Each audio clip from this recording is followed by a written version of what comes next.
Right, Yell Scream internet time is over.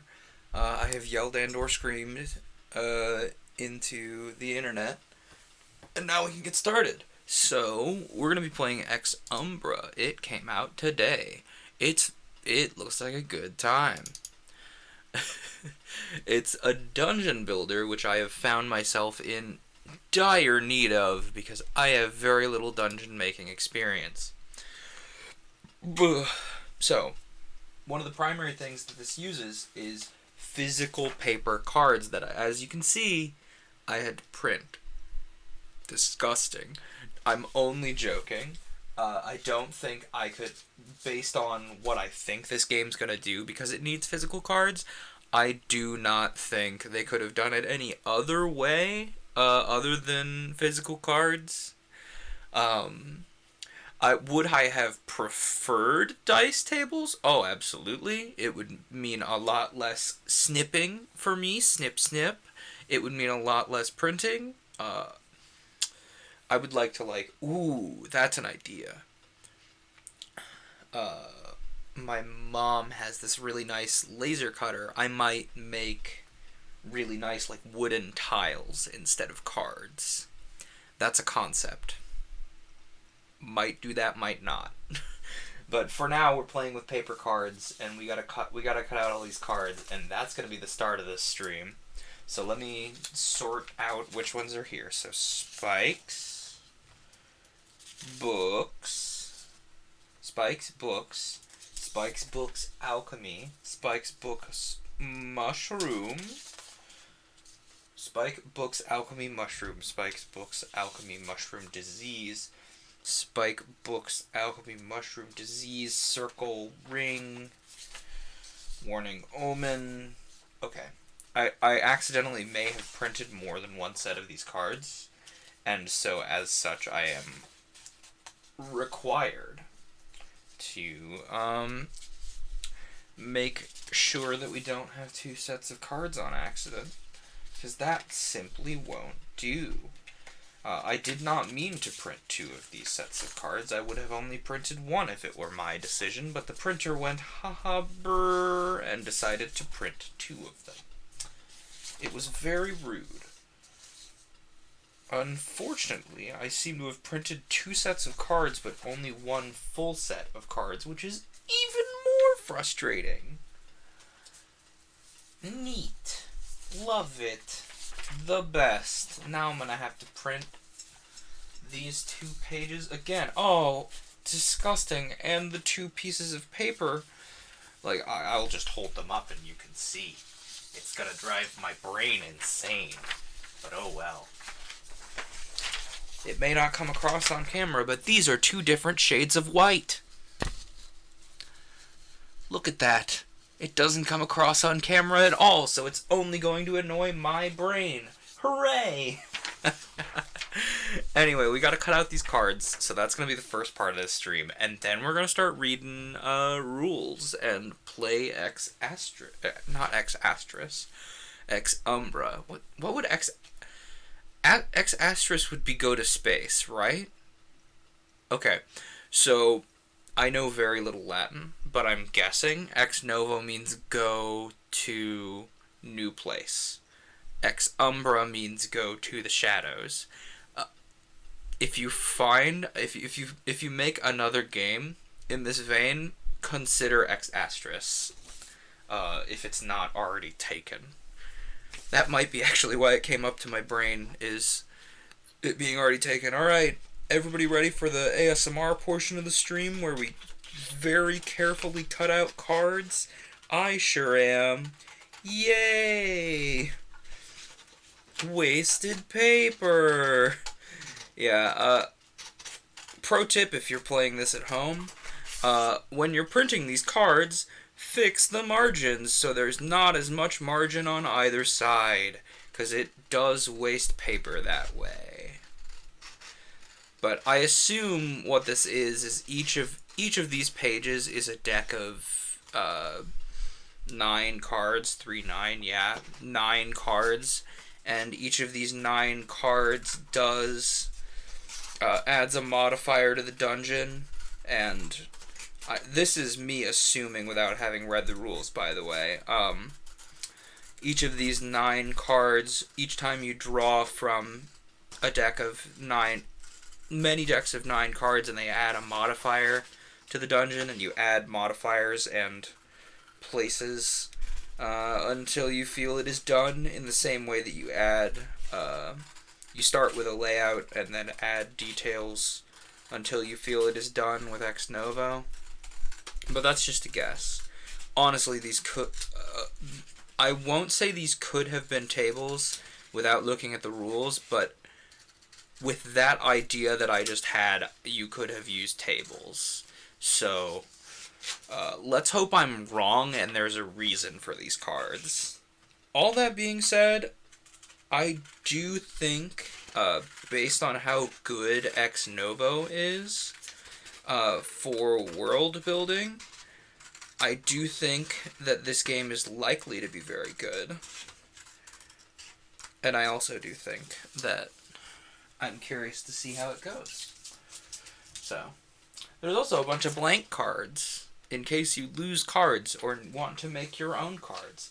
These cards are like the exact form, like they're already designed in such a way that I could use them with this mysterious laser cutter.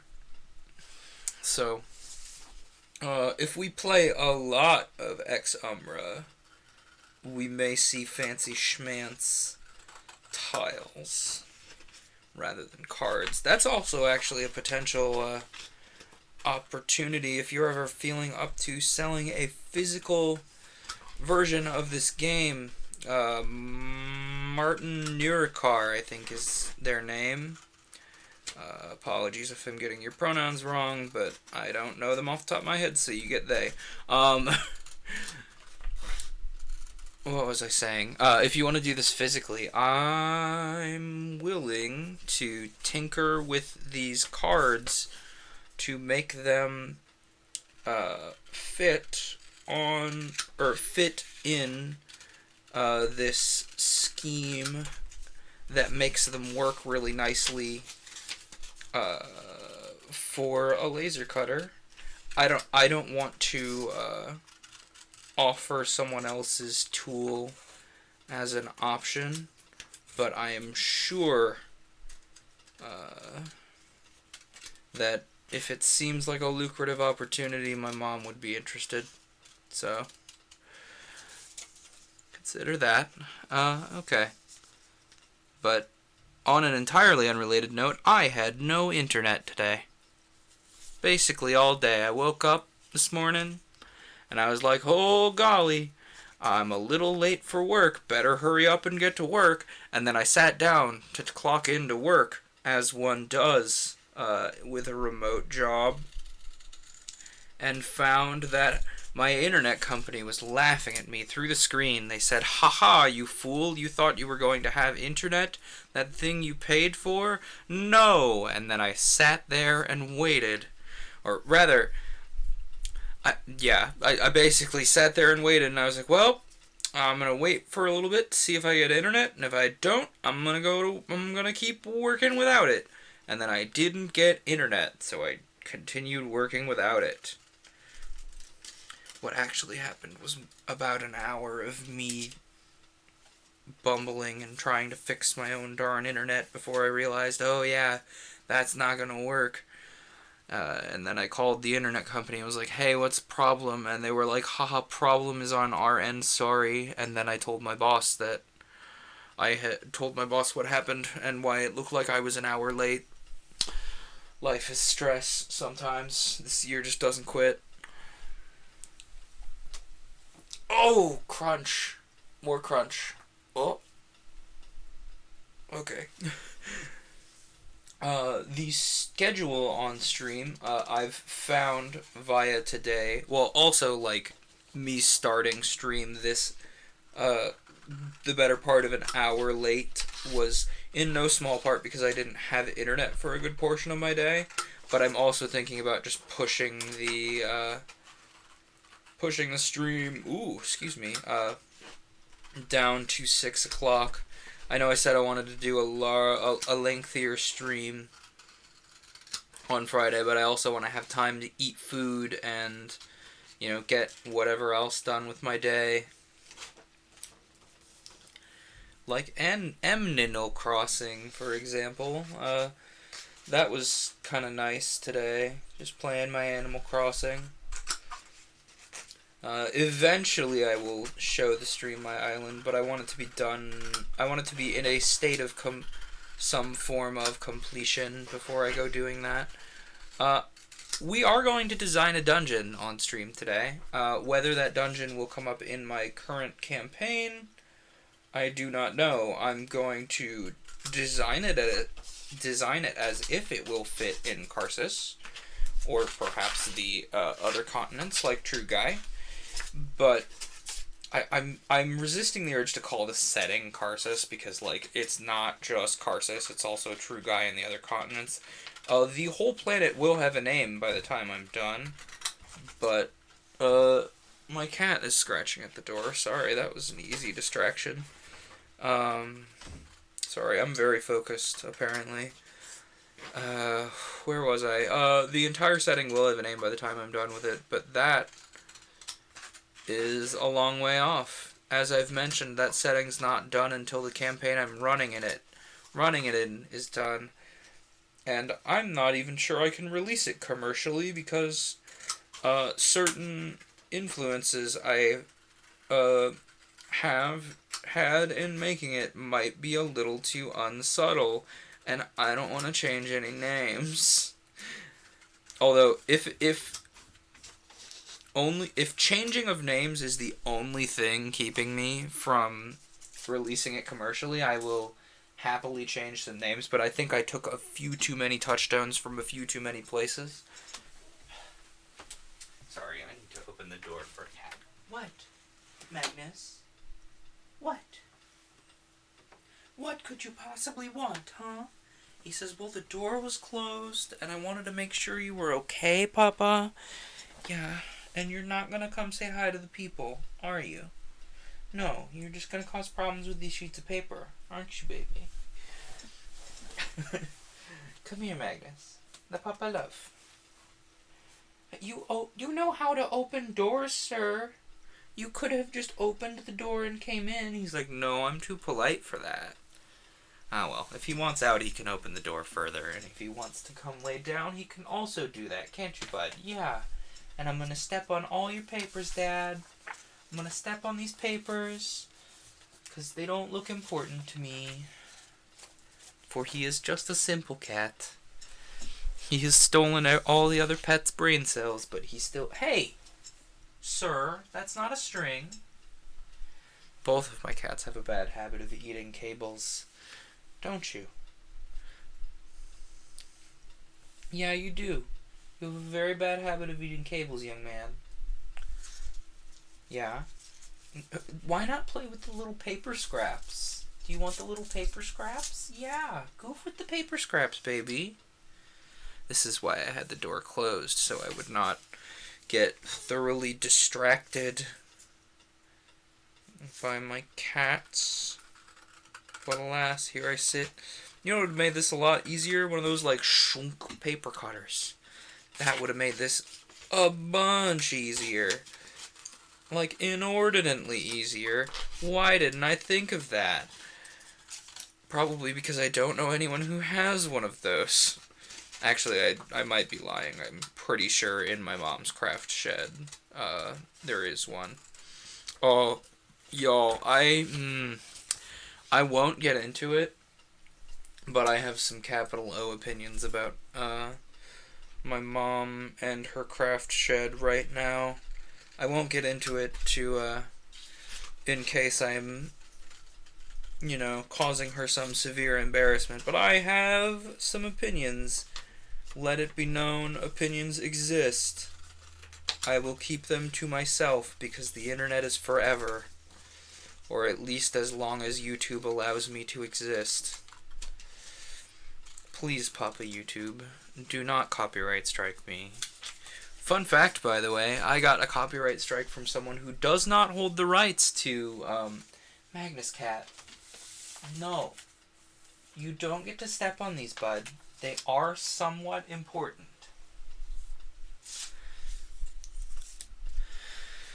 I'm putting them over here. What was I saying? YouTube copyright striked me. Rather, YouTube didn't. A holding company for someone's cover of Baby Bird. You know, the song in Bravely Default that was playing during the Tony Hawk stream. I really wish you guys could, you folks could see my door right now, because Magnus is actively opening the door. If you want to go out, you have to open the door more, baby.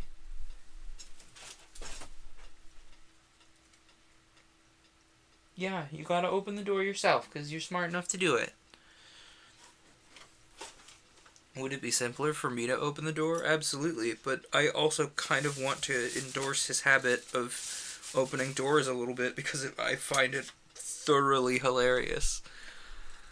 Okay, that's momentarily here we will have 2 of the however many decks of cards cut out. Oh, by the way, if you're watching this in the VOD, there will be timestamps in the description. I think YouTube has actually, like, integrated, the description timestamps to, like, do a thing now. Which is pretty cool, honestly, if you ask me. We've got 2 decks of 9 cards. 1, 2...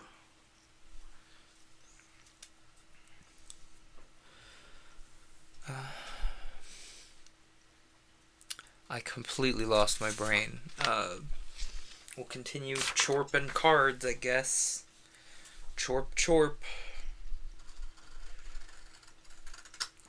But I don't know. I have had a what the kids call less than eventful day, because my job requires internet in some form or fashion, and that's that on that. What was I gonna say? Oh yeah. Not only does my job require internet, many of my hobbies do. As you all know, since you would not be tuned in, had the internet company not decided to resolve the issue. In fairness, I think they were like they were waiting on people to patch the power grid in several places, because apparently the storm that hit us today. I did get internet. I'm just as shocked as you are. We're cutting paper because Umbra uses cards. I know, I'm very excited about it too. Don't do that. I just muted that. Don't, shush. Stop. Cease your noises, telephone. You're gonna get me in trouble, cell phone. There we go. Now it's actually muted. For real this time. Someone's streaming Jet Set Radio Future. I'm interested, but I am streaming myself. So I cannot interact. But, eventually this will be Umbra. For now, it's paper cutting the stream, because it's Glacier cuts paper whilst complaining about his day-to-day, because I didn't know this needed cut papers, or I would have delayed stream further. Or I would have, started on it earlier. Magnus has opened the door and left, by the way, off screen, if you were curious. How goes, is game design your really lengthy class, Raz? I just know it's your really lengthy class that has a class and then a lab. Regardless, how goes that class? Are you, like, on break between them? Did they let you out early? What's the haps over there? I does is has to know.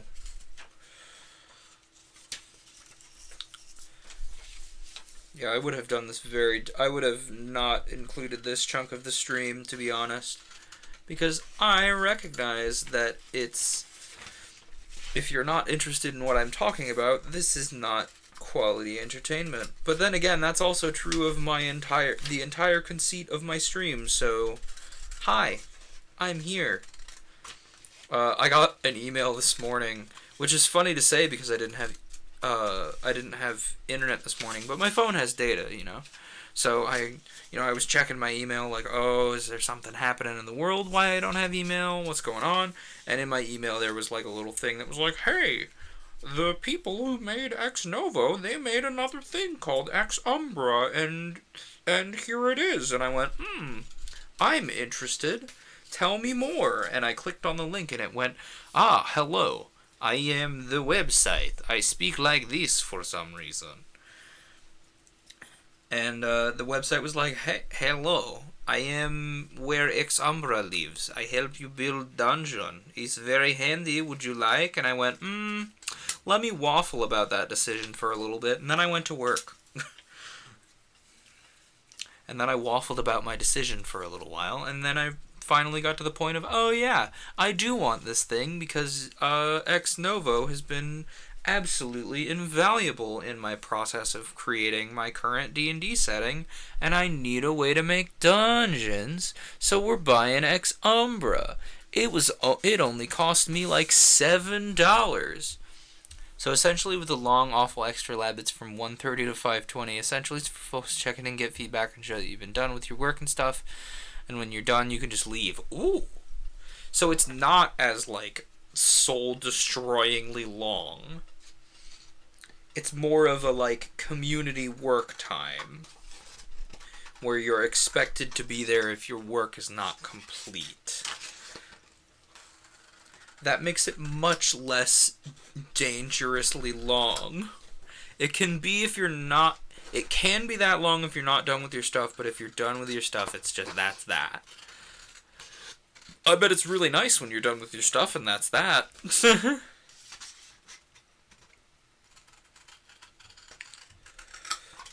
But, how many? 3, 4, 5 counting this one? Probably. I don't want to, like, rush myself. Soylent arrived! Oh! The Soylent has arrived. I always forget you, like, live in an area where you can get single-day Amazon Prime shipping. Like, 2-day Prime is the slower version for you. Like, 2-day Prime is a blessing for me. Like, Prime is 3 to 4 days for me. Which, again, like, having to wait 3 to 4 days for most things I would buy from Amazon is not the end of the world. It's really nice, actually. Just when they guarantee 2-day shipping everywhere on their website, and then you enter your address. I technically ordered it Sunday, but yesterday was holiday. Fair. Like, when they guarantee 2-day shipping and, like, have it in big, bold print all over their website, like, 2-day shipping when you have Prime. And I'm like, okay, well, I have Prime. Can I get 2-day shipping? And they go, no, you live in the middle of nowhere, so you get it in 3 to 4 days. And I'm like, well, that's less convenient. I'm gonna not buy anything that's time sensitive from Amazon. And Amazon goes, aw. Joke's on them, though. They're just missing out on my money. It's what you get when you don't serve every market. You don't get every money. Such is fate. Although they probably have gotten a lot of money from me over the years because for a long time that was the only way that I could get books unsupervised. So that's a thing. Also, buy from your local bookstores instead of Amazon because they're likely to get you a better price. And if they're not likely to get you a better price, they're likely to be better people. Honestly, I don't know how worth it's gonna be because it was $39 for only 12 bottles. That's the thing. Like, Soylent is really, like, monetarily only really worth it if you buy the like powder in bulk. Like the single servings are much less convenient and monetarily sensible. But I am very curious how the Soylent. Yeah, one or two a week. They do keep. I don't want to say indefinitely, but I do want to say a very, very long time. They keep a very, very long time, so like they're likely to hang out in your fridge for many moons. Thank you, Moobot, for yelling about the Discord. Remind the group that they can hang out in the Discord and yell about memes and whatever else I'm yelling about. They are in the fridge. Fair. The Discord exists. It's kind of quiet. I would prefer it not to be quiet, so please join. You took a sip of one. What's the verdict? Are they any good? I was very curious because Raz told me about this particular flavor of Soylent. I was like, huh, I haven't tried this one. I'm curious and interested. What the heck do they taste like? And Raz is going to be a trooper and find out.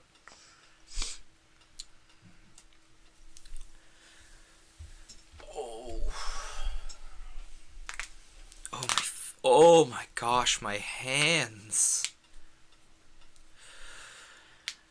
Your hands should not crunch this much, by the way. It's inadvisable to be able to get this many crunches out of your hands, but I cannot sit still. So, that's what you get when you can't sit still, is your hands crunch a bunch. Bunch of crunch. Next page of things.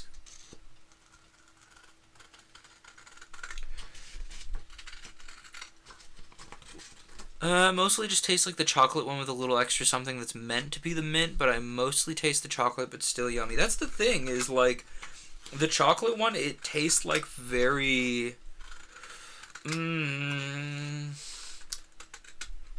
it tastes like very cocoa forward chocolate milk. The chocolate one does. So like, the impression of mint would not be objectionable to me if I were to need Soylent again. I do have like several. I shouldn't say several because I do technically only have one tub of Soylent downstairs in case I, am in a deep hurry for food or, fall into a deep depression or something. But it's more likely to be I'm in a hurry for food. Because it's like, it's not meant. I will give you the full verdict when you have to drink the whole spiel. That's fair. Like, that's the thing is, which one was it that I tried and I was like, this is good, but I don't know that I would adore the taste for a full bottle or more. It was one of the caffeinated ones. I think it was like the not coffee flavored caffeinated one, the one that was like chocolate or something, like mocha or something like that. Like it was not the most objectionable when I drank a single sip. It was the cafe mocha one. I think you're correct. Like it was not the most objectionable to drink one sip, but I was like, this is not a pleasant taste that I like in my mouth for a whole bottle, so I didn't drink it. The issue, I think, with the caffeinated ones would be nice. But the issue is, I think they're using caffeine powder rather than getting about their caffeine another way. And pure distillate of caffeine, distillate is not the correct word, pure... not elemental, molecular caffeine powder is really, really bitter, and they didn't adjust for that very well, so it just came across like biting into a very bitter log that also happened to taste like chocolate, which I'm sure someone's into, but I'm not. The strawberry one, I wish the strawberry one was better. It's like somebody turned the dial down on strawberry milk. You know how, like, most flavored seltzers taste like someone thinking really hard about a fruit at you while you drink seltzer water? Strawberry Soylent is like that, but someone is thinking about the concept of strawberry milk at you. It's good, but it does not. It is very much subtle, which can be good, obviously. But, like, do not expect bombastic strawberry flavor. It is very wobbly in its strawberryness. I know that's a very strange way to put it, but that's what I mean.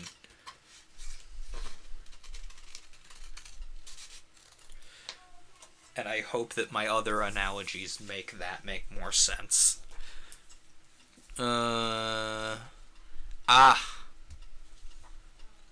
But I'm just gonna read this chat message without the swear. Dude, the Sonoma State Bookstore. There we go.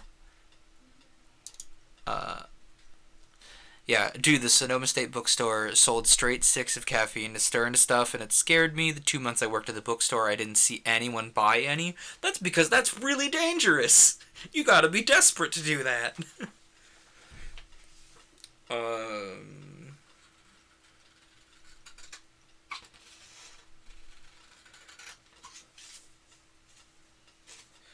Like, it's pure caffeine. You, yes, you could theoretically do that, but also it's very easy to, like, overdose on caffeine that way. Like, most any other form of caffeine you can get your hands on, like, I should say natural caffeine, you know, like you're making tea or you're making coffee, you would have to drink it to some form of excess to enter the realm of caffeine poisoning, but like pure isolated caffeine. There we go. Isolated is the word I was looking for earlier. Pure isolated caffeine. You can miscalculate on concentration and drink and or consume a lot of it, and then be in very big trouble because you're approaching the LD50 for caffeine. Like even some energy drinks, like you gotta be a little more careful, but it's still you're drinking to some form of excess because selling caffeine in that much of a concentration. Oh, what was that? I do not like whatever made that. Oh, it was just Magnus causing problems. I was like, I thought something else was happening behind me, and I was just monologuing to the camera like a horror movie for a second. I think the sticks of caffeine were meant to equal like a cup of coffee or two. Yeah, but if you add a bunch of those to something, that's still going to cause problems. Most people relied on the Red Bull, 5-hour energy, and iced coffee drink things. That's fair. Like, you know, standard caffeine delivery mechanisms, not powdered caffeine you stir into a bottle of water. Apparently, things are happening behind me. This is the consequence of not closing my door. Are the cats in here? The cats are not in here. I'm closing my door.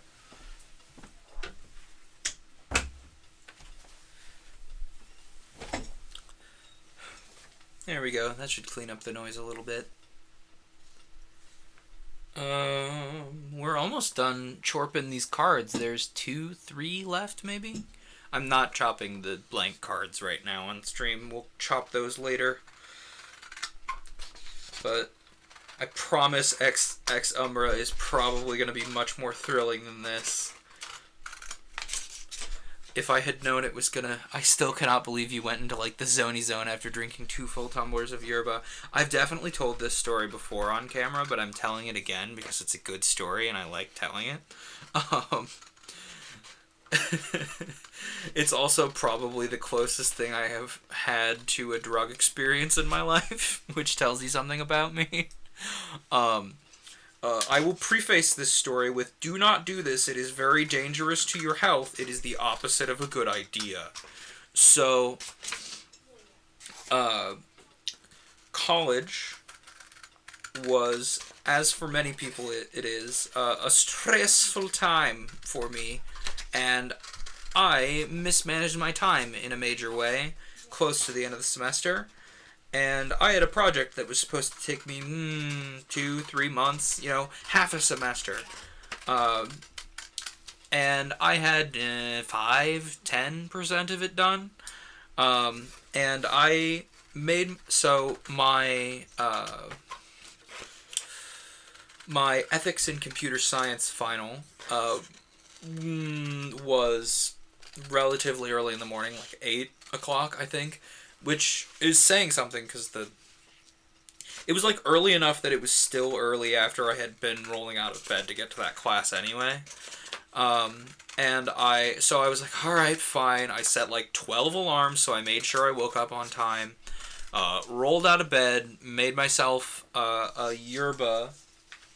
Yerba mate, by the way, is a tea that is very high in concentration of tea. It was probably about this size, probably close to a liter. Like a liter's 32 ounces, right? Yeah, 32 ounces.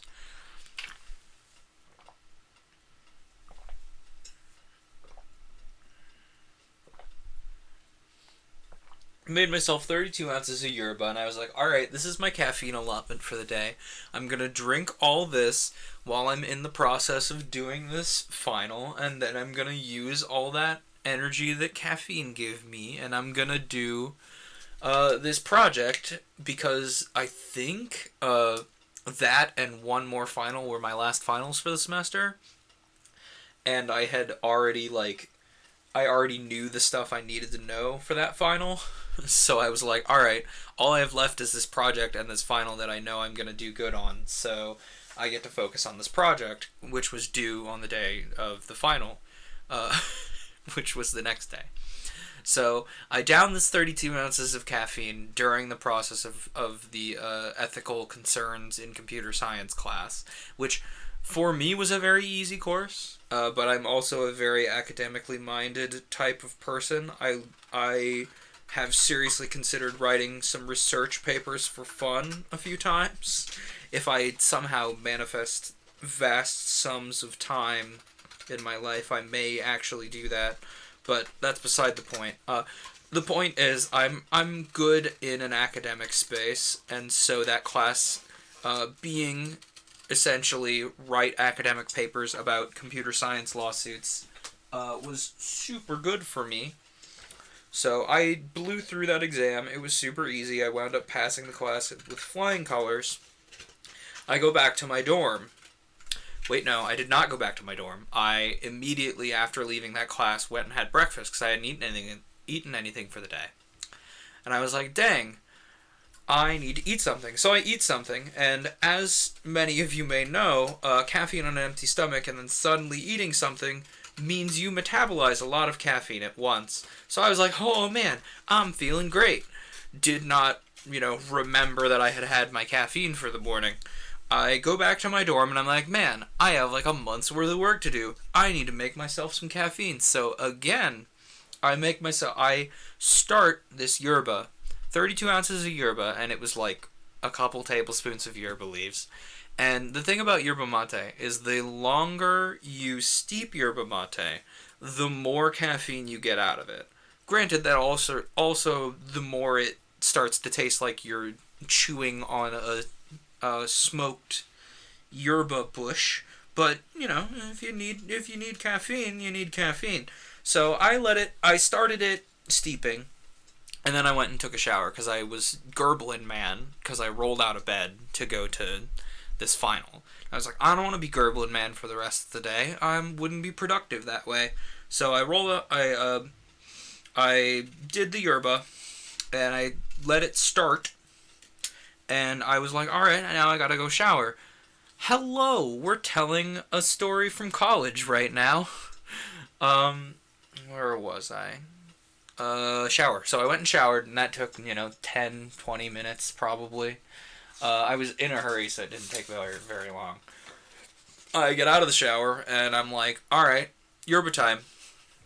I down the 32 ounces of the second 32 ounce cup of yerba within a 2 to 3 hour time frame pretty quickly because I'm like, oh man, I need to drink this and be done and then focus on the thing I'm doing. As soon as I finished like the last gulp of 32 ounces of yerba, of this second 32 ounces of yerba, 64 total, I'm like, oh no, I already had one of these today. And I look down at my hand, and my hand is shaking, like gently vibrating. I'm like, oh boy.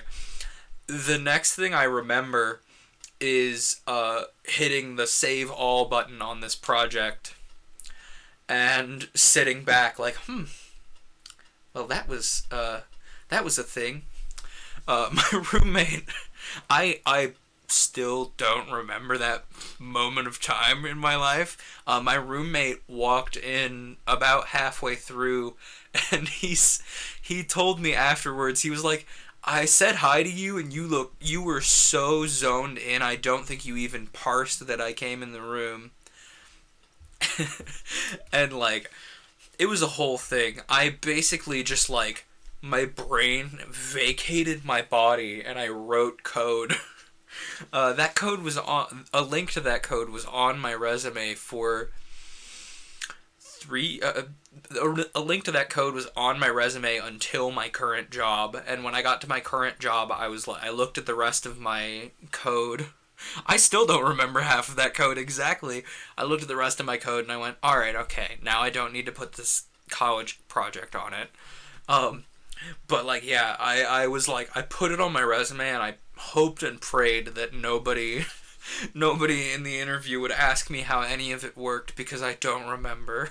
Like, I could tell you if I sat and looked at it, but like, I do not remember writing it. And it's funny because it was probably some of my best code, and I'm like, ooh, not willing to gamble with my health that much to do that.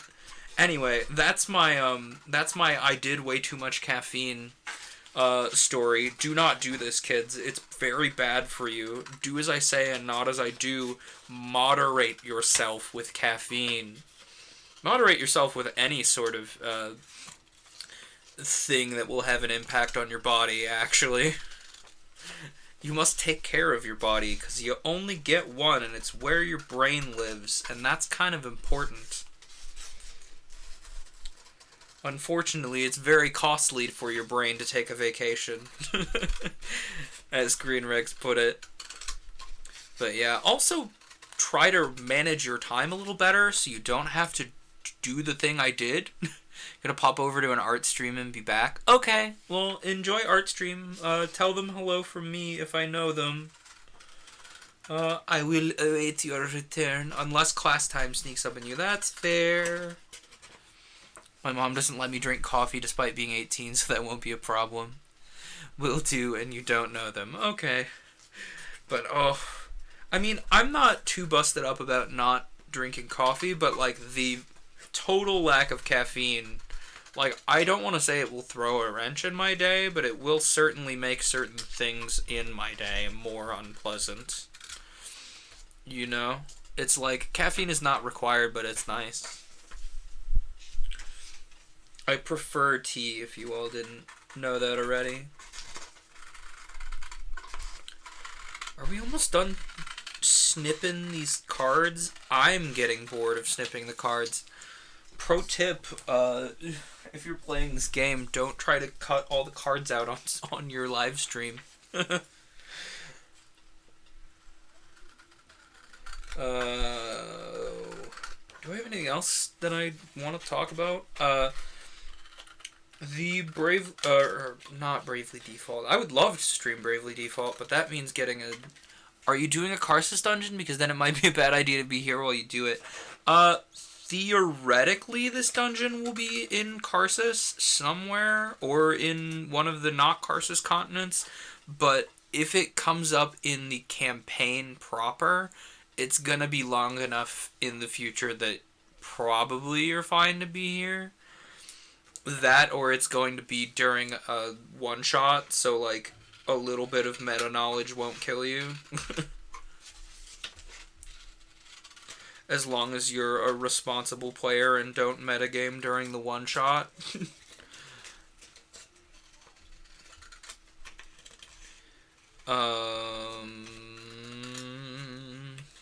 Oh, that's what I was talking about. Tony Hawk. I'm good enough at not metagaming. I'm glad. It's a skill. It's hard. Like, if you know something and your character should not know that thing, it is difficult to not act. It is difficult to act as though you do not know the thing. Like, it takes forethought, you know? Uh, Tony Hawk stream. That's what I was gonna say. The Tony Hawk stream may or may not have gotten a copyright strike. I tried to use YouTube's automated tools to remove the copyright striked music, which, by the way, the person who copyright striked me does not own the rights to that song. They're just covering it, and it was not an exact match. It was matches the tune. Of course it matches the tune. It's the song you're covering. Why are you copyright striking me for it? I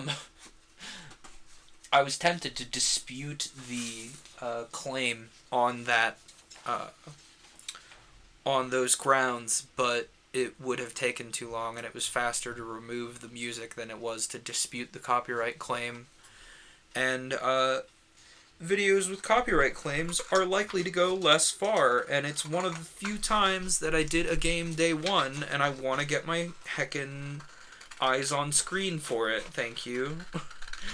Like, I almost don't at all do day one games. Before, okay, I'm back because my friend was just sitting there on his screen and he wasn't responding to any chat messages. Well, that's unpleasant. Like, he wasn't drawing anything and he wasn't responding to chat. That's not a very good stream. Like, it's one thing to be zoned in on your drawing and not respond to chat messages, but he's just not. No, he was drawing. Well, at least there's that. He might have just zoned in. And I would assume it's difficult to respond to your chat while you're drawing. I don't know. I don't draw very much. And not in any serious manner. My chat message came up on screen though. Well, at least theoretically he saw it then. Oh well. I'm not here to dunk on other streamers. But yeah, like, I think the last time I did a game day one before Tony Hawk was Asagao Academy, I think. And, like, I do not make it a habit to do games very early anyway. Like, this is also very odd that I'm doing a game. It happens sometimes. Hopefully it's just not something that happens always. Yeah, exactly. Like, Umbra, this game, like, came out this morning. So it's a little early too, but this actually highlights something that I mentioned in the description for the Tony Hawk video that I would like to elucidate on screen in a audible manner. So, you know how I always talk about that 2 Christmases rule for spoilers? Like, you know, theoretically, you're likely to, if you're in a place to be able to play it at all, you are likely to be able to play it after 2 Christmases, and therefore that is when spoilers cease to matter to me, usually. Unless the content of the spoiler just completely ruins the game, but then I'm going to warn you. Like, that concept really only applies to games where spoilers matter. Like, if a game doesn't have a story, or you're making your own story, or the story is not a vital piece of the experience, like, take Doom, for example. John Romero was known to be like, yeah, story needs to be there, but it's not required. It's the difference between playing a visual novel day one and it's the difference between playing a visual novel day one and a Tetris game day one, is essentially the distinction that I would like to make. You know, if I feel that the story is unlikely to be vital to the gameplay experience, I am not going to be considerate of of my usual spoiler statute of limitations. If you are likely to, if you want to avoid the game's experience, to experience it yourself, go right ahead. I do that all the time, especially with content creators I'm a big fan of. Like, someone will be playing a game and I'll be like, well, I want to get to that game eventually, so I'm not going to watch them play it. I'm going to wait until I've played the game a little bit. Like, I didn't watch any Pokemon streams for a very long time.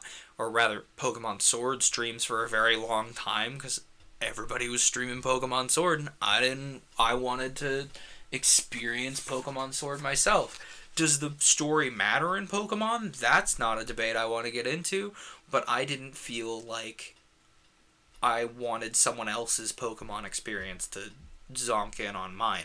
In the same way, I still am not watching any Animal Crossing streams, and I probably won't be for another couple weeks while I find the rest of my villagers. Once I find the rest of my villagers and my, island is kind of set up, then I'm going to watch other people's Animal Crossing streams. Then I'm interested. Like, their memories with their islands are unlikely to overwrite my own. And that's when I'm willing to watch. But I'm also, really picky pocus.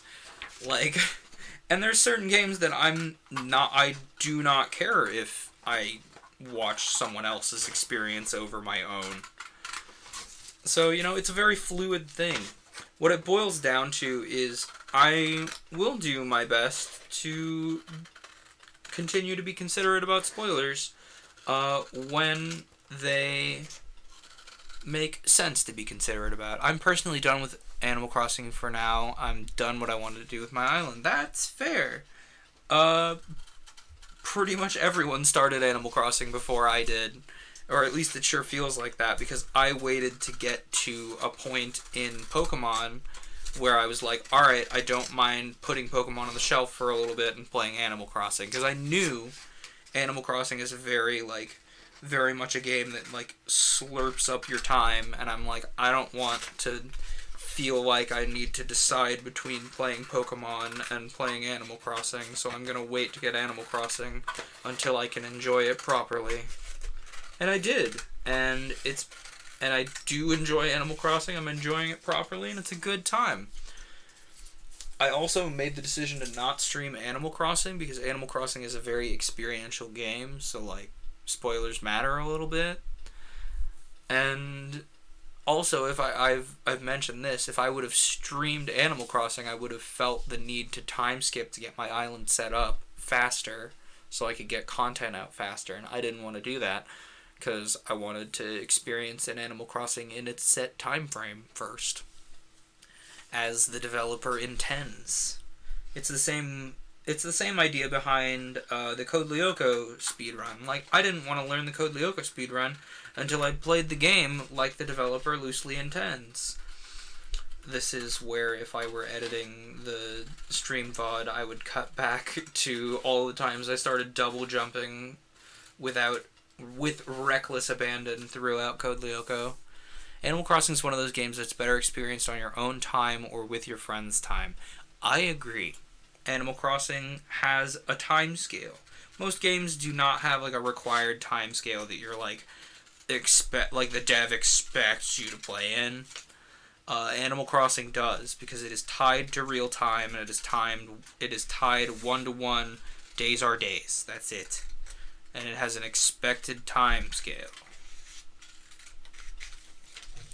And so I like to respect the devs' wishes in creating games, because I'm the sort of person who could create a game, and I don't want to go, I wouldn't want someone else to stomp all over my game, and make that their first experience either. So, you just 26 points in a single hand. Okay, round or hand?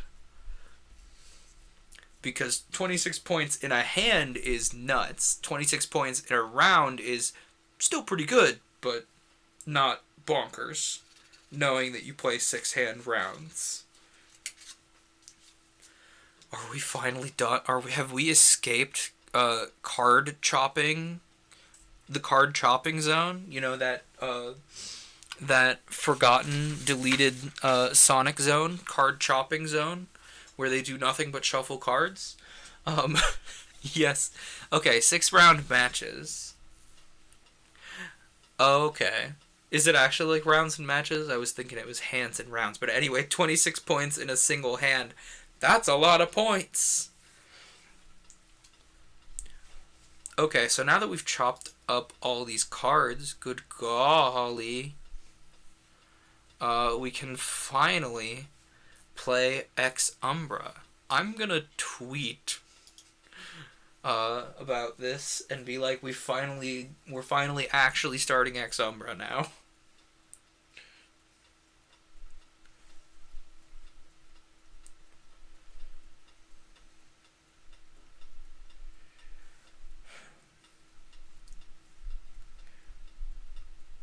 We've finally stopped chopping cards.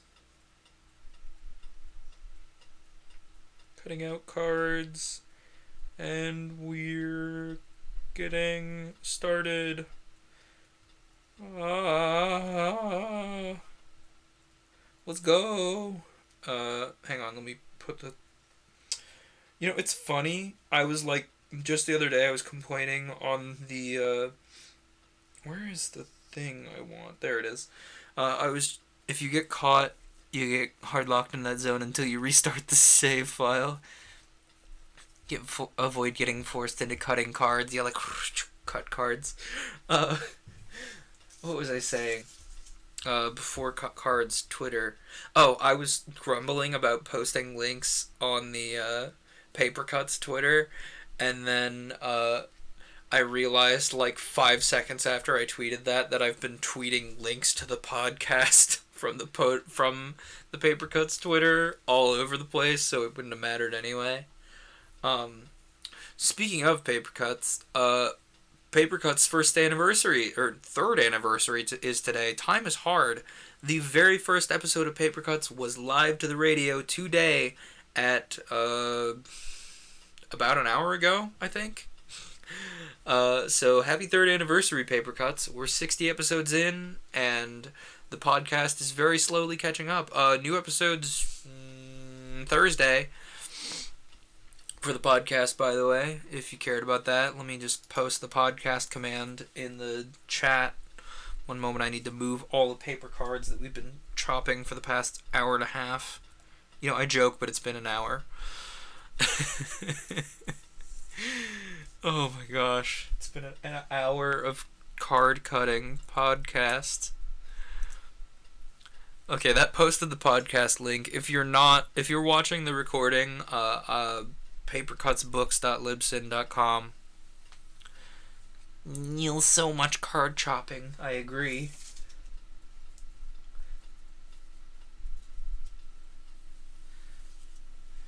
Okay, so we've cards did. We've cards did. It's happened. It's occurred. Look on Snapple. Who's sending me Snapple cats? Cats trapped in bottles of Snapple? That's a terrifying image. Never mind. What's up? Dude! What the heck? Raz just got 48 points over 6 hands of Hanafuda. So, that's a thing that's happening. Like, let me show you all this. Yeah, 48 points. That's crazy bonkers. Okay, let's play the game we're here to play. You know, the whole point of the stream. Raz, why are you so good at Hanafuda? Accurate. Raz is too good at Hanafuda. She's too powerful. If this were like a Hanafuda anime, Raz would be the main character. Raz has the heart of the cards. To play X Umbra, you will need 1 to 4 players. You can create a dungeon on your own or collaborate with some friends. 1 to 3 hours, depending on the size of your dungeon and the number of players. Set of dungeon cards. that we've chopped up for a billion years, 25 threat tokens like glass beads, red blocks, or little plastic skulls, 25 reward tokens like pennies, blue blocks, or poker chips, a d20 used for the tremor table, a large sheet of paper that can comfortably be seen by everyone, a few index cards to note down aspects and other interesting things, and pens or pencils, writing implements for everyone, possibly in different colors. Who's eating my zoots? So much like Ex Novo, this is clearly designed to be played. Oh my gosh. Raz has physical Hanafuda cards. Oh, it's Ace. Hello. We're about to start playing Ex Umbra, but I keep getting distracted. Raz was playing physical Hanafuda with somebody and like still had the heart of the cards and pulled it out by 1 point. So that's a thing. Oh, Ace, I was in and out of your stream today. How did that go? I saw you were making character. Razzy Mudo, accurate. Ex Umbra, in the same way as Ex Novo, is designed to be played on paper, so I'm kind of I'm bending the rules a little bit to play it digitally. Also, we're gonna switch layouts because I just realized we need paint. I haven't stopped playing this game. It's so good. Oh, nice. I'm switching layouts. We're gonna activate paint. Characters well underway with development. Nice, nice. Always good to hear. I need to open MS Paint. Where did I put it? Ace was playing. I do not remember the name of the game. It has escaped my brain. It has like Revengeance or something in it. It's not actually Kingdoms of Avalor Re-Reckoning. I was actually ironically a little close with Revengeance Re-Reckoning. Yeah, it looks like a big RPG, and I'm interested. And if I had any more time in my day, I would play, but I don't, so I can't. Where the heck did Paint go? I have MS Paint, and I know I have MS Paint. There it is, MS Paint. We're doing this with MS Paint because I do not have. Oh, your color changed. Nice. It's blue now. It's very good. There we go. Paint. Let me. Oh no, I only need one of these windows. Thank you. It's a remake of an old Xbox 360 RPG. Well, nice. Download Autodesk Sketchbook. No, that's effort. I'll do that later. Jokes aside. I wish my laptop worked because I would love to play Ex Novo. I plan on playing Ex Novo with the whole group next time so Raz and I can have easier to differentiate colors. That is a blessing. Thank you. I plan on playing Ex Novo with whatever my next tabletop group is as a group to be able to build the world as a group. I like that idea. Okay, so we're going to need paper, and we're going to use shapes as tokens because I'm bending the rules. Anyway, speaking of rules, let's get back to those. There's a number of different game pieces that make up the dungeon. Most of these will be drawn onto the dungeon map as you play, but some are tracked on index cards or are external playing pieces. The different game elements that can be added, changed, or removed are aspects, sources of peril that make the dungeon dangerous, dungeon cards, cards that provide your creative prompts, guidelines, helpful lines that do not represent actual parts of the dungeon, architecture, the floors, walls, and ordinary furnishings of the dungeon, features, noteworthy structural elements, weak and simple enemies or traps, threats, strong enemies, dangerous traps, and powerful magic effects, rewards, loot of all kind, pieces of gold, useful books, powerful artifacts, that kind of thing. Threat and reward tokens, which are spent to add threats and reward to the map, and the turn clock to track the turns and progress of your discovery phase. So it's it has the same thread as Ex Novo in that you're placing tokens of a type to forward the design choices that you're making. Aspects. A dungeon's aspect is what makes it stand out from other dungeons, its sources of danger or other threats. This could include things like its inhabitants, natural hazards, or mystical phenomena. For example, ice goblins that make this place their lair are a good aspect representing inhabitants. Hungry lava that flows through the depths, or the slippery rocks are it. Oh wait, no, I need to read this like it's emphasized RPG text. For example, the ice goblins that make this place their lair is a good aspect at representing inhabitants. The hungry lava that flows through the depths, or the slippery rocks, are excellent environmental aspects. The dangerous traps, or the undead magic that protect this place, are other interesting sources of danger. Your dungeon has at least as many aspects as you have players, but you need to consider the minimum aspects for a dungeon. 3 + 1 for every full 6 size. So for every 6 size, okay, so a dungeon must have 3 aspects and 1 more for every 6 size dings. We'll figure out what size dings are. They're probably turns. I had to stop walking because I had to take a moment to laugh when you did the voice. Oh man, the voice is 100% why I want to play another RPG. Oh dude, I need to get back into doing Frozen Tundra Finds so we can have Frozen Tundra Finds All-Stars so we can play Breath of Death, because that looked it's so much fun, and I regret making it a Frozen Tundra Finds game because now I'm never gonna play it. Because I can't see more because of reasons. Anyway, that means a size 1 to 5 dungeon requires you to define at least 3 aspects. If you develop a size 6 to 11 dungeon, you'll need 4 aspects. Finally, for a massive dungeon with size 12, you'll need 5 aspects. Okay. Adding aspects. During the planning phase, you'll define the dungeon's aspects. When you add an aspect, you write it on an index card, place it close to the map so everyone can reach and read it easily. Here, instead of writing it on an index card, we're going to put it in the chat and be like, alright, this is an aspect we need to remember, and hopefully between me and everyone in the chat will remember the aspect. During the tremor turn, aspects may be modified, replaced, or added. It's recommended to have at least 1 aspect to represent the natural or elemental hazards of the dungeon, and at least 1 aspect for its denizens. Aspects are always used in conjunction with dungeon cards. When a player uses a dungeon card, they have to play it on an aspect. The combination of the aspect and card is then used as an inspiration for the dungeon's features. Okay. Neat. So, like, as an example, face is one of the cards. So we pull the face card and we gotta be like, alright, well, what aspect of the dungeon does that relate to? And then we have to say, like, let's say an aspect is stinky. So then we have stinky face. You know? Okay, let's keep reading rules. Dungeon cards contain the following elements. Prompt, the key information to the card. Objects should inspire you when creating the dungeon. If there are multiple, you can pick however many spark ideas.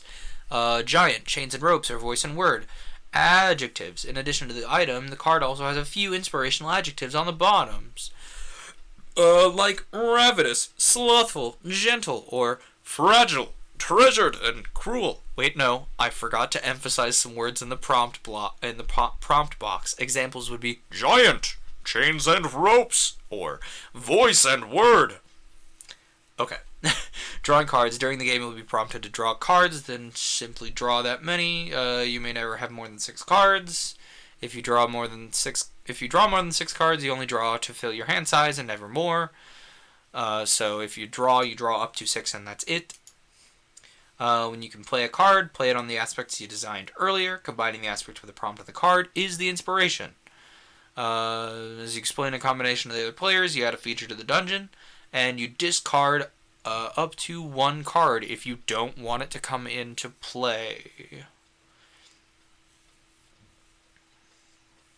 Guidelines. Guidelines are drawn onto the map during the planning phase, help you in creating the dungeon's architecture. They don't represent any actual parts of the dungeon, are only meant to inspire and guide your exploration. Guidelines can be straight, sharp-edged, smooth, even circular. They can contain curves or hard bends. They can start anywhere on the page, even its very edges. The only rule, they can even be a loop without a start or end. The only real rule is that any guideline after the first needs to cross or touch at least one other line. You should make sure that the lines roughly cover the entire area of the paper. Doesn't mean they need to be evenly balanced across the page, but they do eventually need to cover the whole thing. Smooth or ragged lines lend well for natural dungeons. Straight perpendicular or angular lines are great for man-made environments. You can make these however you want, but think about the dungeon type you decided on earlier when you draw your lines. Adding the heart placeholder. This placeholder is a guideline shape that will be put on the map early to denote the position of the dungeon's central room. It'll be later on replaced by the actual room, but then its function is to make sure there'll be enough space later. Draw a guideline in a closed shape, and that's the big important room of the dungeon. Okay, so let's... I gotta make dinner food soon. I'm probably gonna make some of the pot stickers I made and froze. Let me know how those pot stickers go, because, like, you mentioned them being pretty good earlier, but, like, I want to know how they freeze. I'm curious how they'll go. So, knowing that about the thing, let's put those lines on the map and then come back to where we were. If you're curious about where we were, hang on, I'm scrolling. We were on the architecture page, and we'll come back to that, because it looks important. It does look rather important. So we'll put some guidelines down on the map here. Hey, no, stop scrolling. Stop running around. Planning phase, foundation phase, discovery phase, exploration turns. So actually, maybe we don't want to put down guidelines in case there's some other rules later. But we'll get to there. Architecture. When you draw the basic corridors and rooms of the dungeon, you're adding its architecture. Architecture refers to all part of the dungeon that are unremarkable, inert, or not very significant. Various bits and pieces within the rooms and corridors, like furniture, stairs, or bridges. When it's time to expand the dungeon and draw on the map, you tell a story about the place you're drawing. As you draw your ideas, draw the architecture of one connected room or corridor on the map. Oh, they slapped, but I will update you. Thank you. I'm just curious how well they freeze. When you add architecture, be inspired by the guidelines. Guidelines can act as corridors. Crossroads can inspire room shapes. You don't need to adhere to the guidelines, but let them guide you. In the same way, in Ex Novo, the road lines that we drew, they're not inherently directly the roads, but I kind of stuck to that on the MS Paint map because I knew I was going to add some like wobbliness and detail to the roads in the process of making them incarnate maps.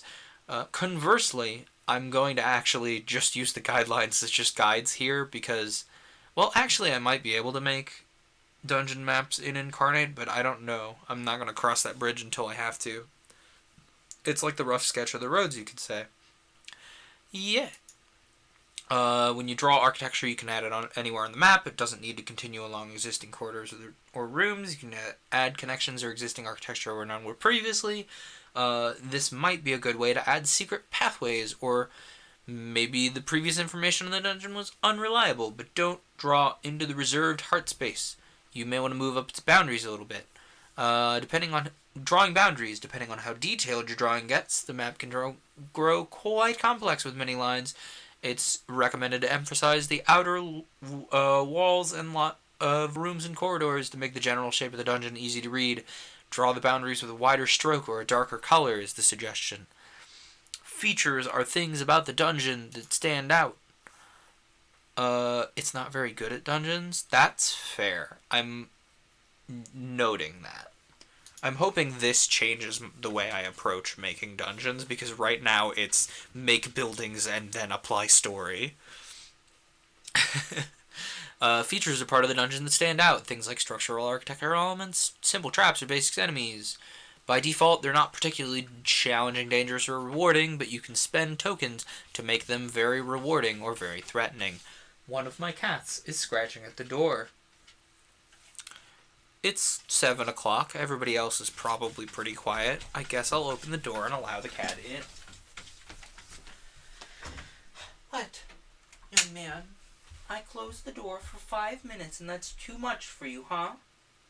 Or are you going to come in here, or are you just going to sit at the doorway? That's what I thought. Come on. You get to come see the people. He's like, no, Dad, I didn't do anything. Why are you picking me up? Don't worry, you didn't do anything. You're right. Oh, he's so upset. Oh, there you go. Magnus is very camera shy, aren't you, baby? He's like, I'm too busy going hog wild on all these paper scraps you left on the bed, Dad. I remember a while ago I wanted to make a campaign that was very heavy on dungeons and had one major city, and Ex Novo, and maybe someday Ex Umbra, may help you with that. That is a good point. I'm just moving these cards away from Magnus so he doesn't cause too many problems on purpose. You know what, we need to see a little bit more of Magnus, because we don't get to see him very often. There he is. Hello. The boy has been spotted. What do you think, sir? You want pets? No? Alright, okay. But there he is, the sweet baby boy. You know what? I'm just gonna leave the camera on Magnus while we read rules, because that's much more entertaining than watching me, try to read screens. He's like, not after you pick me up. Well, he's right, because usually I pick him up if he's been a naughty boy, but you have not been. You've been a very good boy for Papa. Well, other than scratching doors. He is baby Magnus Stream. Look at the fluffy tail. Yes. He's just my sweet boy.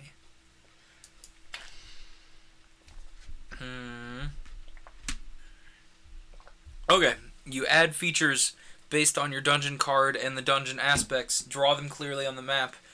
Use a symbol to represent the more abstract features. Example features: a winding bridge over a river of molten fire. Bridge dungeon card plus hungry lava aspect. It's interesting and stands out, but it's not perilous or risky to traverse until a threat token is spent on it. Or, on a small band of rookie ice goblins, they mill around an entrance, Guardian dungeon card and Ice Goblin aspect.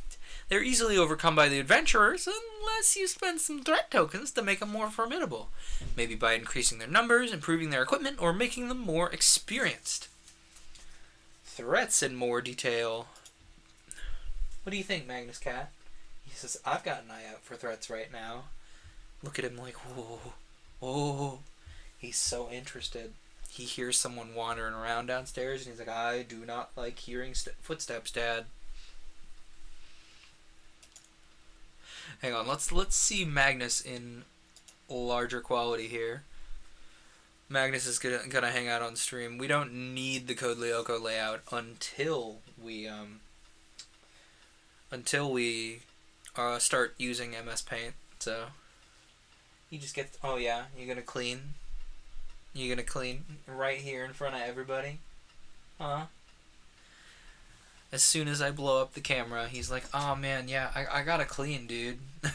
I guess I'm gonna censor bar the boy. No, he's good. He's just cleaning his leggies now.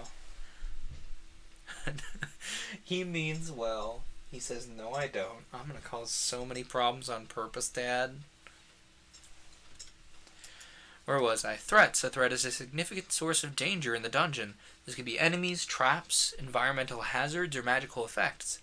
A threat's danger depends on the number of tokens that were spent on it. A threat with one token is a simple challenge, so a easy challenge rating encounter for in D&D terms. 2 tokens represents a significant challenge, a harder challenge rating, and 3 is truly dangerous. 4 is a murderous opponent, like the boss of the dungeon that will kill you turbo angry way. Threats can be created when you spend a threat token on an existing feature. Doing so, you transform that feature into a threat. You spend tokens. Rewards are basically the same idea as threats, but they're good. Gold coins, magical artifacts, hidden knowledge, that kind of thing. If rewards are present next to a threat, it implies the threat needs to be overcome to claim the reward, but it's not required to be that way. 1 reward token is a simple reward, 2 tokens is a significant reward, 3 tokens is rare, powerful, or very valuable, 4 tokens, a reward is truly legendary. Threats are Turbo Angry 64, I agree. Especially high level threats.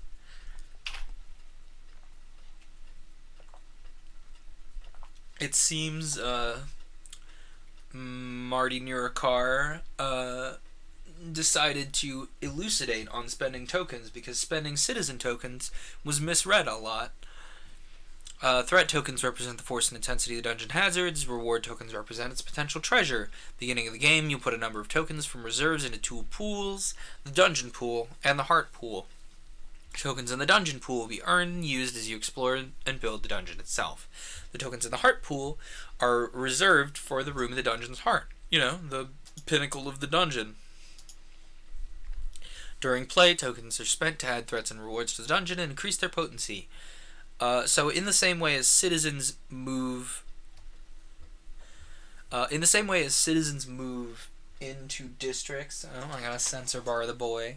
In the same way that citizens move into districts in Ex Novo, threats and rewards move into features of the dungeon. Are you done cleaning your bits? No? Okay.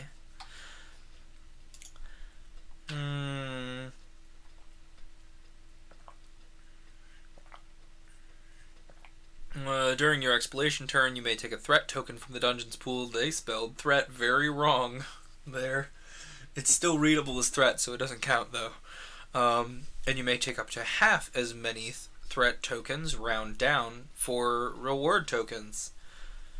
So, however many threats you add to the dungeon during your exploration, you then get to add half as many rewards. And since you round down, if you're likely to place less rewards than threats. If your dungeon pool runs out of tokens during play, don't worry too much. You can use whatever tokens the player holds. And if those are exhausted too, it just means the dungeon has a few areas that do not represent immediate challenges. And that's allowed. Are you done? Okay, yeah. Now he's back to cleaning his toes. Yeah? What do you think? He says, I'm just going to clean, Dad. Clean, clean, clean.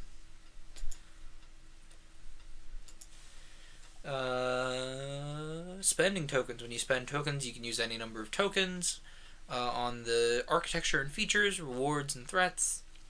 When you spend a threat token, you can turn a feature into a threat. If you do so, describe it briefly. You can also spend a threat token on an existing threat to make it harder. With every additional token that you add to a threat, add narrative details that make it more dangerous. If you can't come up with something on the spot, don't worry too much about it. A small detail like, the orc guards have really well-made weapons, or the lion is big, can be enough. That also holds true for Ex Novo, I've found. You can kind of just loosely toss details and make them, loftily lored later. An example is all three of the cults in Triad have much snazzier names than originally planned on the stream.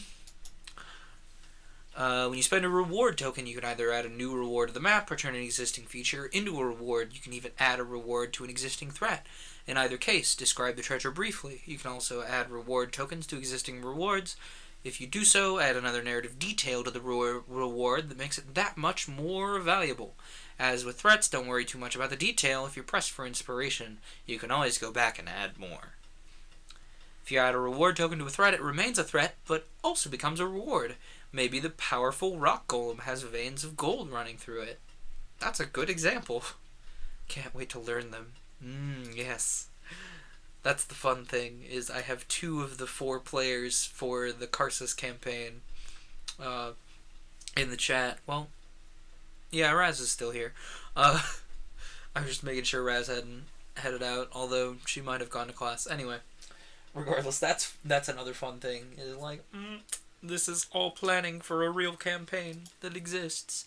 Famous features: when you add the third threat or reward token to a threat or reward, it becomes a famous part of the dungeon. So that means you get to name it and then tell a rumor about how the world outside of the dungeon knows of its existence. This hits on a nail that we kind of stumbled into in our very last Ex Novo stream, which was, what about the rest of the world? And this cues in on it, which makes sense. A dungeon is a smaller area. These rumors are questionable sources of information. Unreliable documents are hearsay accounts. When a rumor is established, you may use it whenever you share an idea about the dungeon to embellish your story. An example would be, Grognog the Terrible, an age-old golem sung about it in a dwarven ballad. Or perhaps, The rants of a madman describing the splendor of the amulet of Tar. I think the final mechanic here... Yeah, the final mechanic, and then we'll actually get into how to play. The final mechanic here is the turn clock. The discovery phase has different types of turns, and a highly variable order and number of those. The turn clock... Where's my water? I'm like wobbling around looking for my water. The turn clock helps you keep track of those turns. It's created during the planning phase, and based on your dungeon's size. Your turn clock will have a size X2 exploration turns and 1 tremor plus 1 for every 6 size. To keep track of your... Keep track of your exploration turns. Mark them down as boxes with a little space between them. 1 box represents 1 exploration turn. Then add the required tremor turns to the turn clock, with only 1 tremor mark in it in the middle of the turn clock. As a thick line between 2 boxes. I don't think I understood that while I was reading it. What does this actually want from me? Okay, so every exploration turn is a box. In this case, we're going to keep track of that with chats. We'll say we have X amount of exploration turns, right? And we'll, count up or count down to that. Then add the required tremor turns to the turn clock. Okay, so the turn clock is a series of boxes. This is very clearly designed to be done on paper, but I'm cheating and not doing it on paper. What do you think, Magnus? He's like, I don't know, Dad. I'm busy cleaning.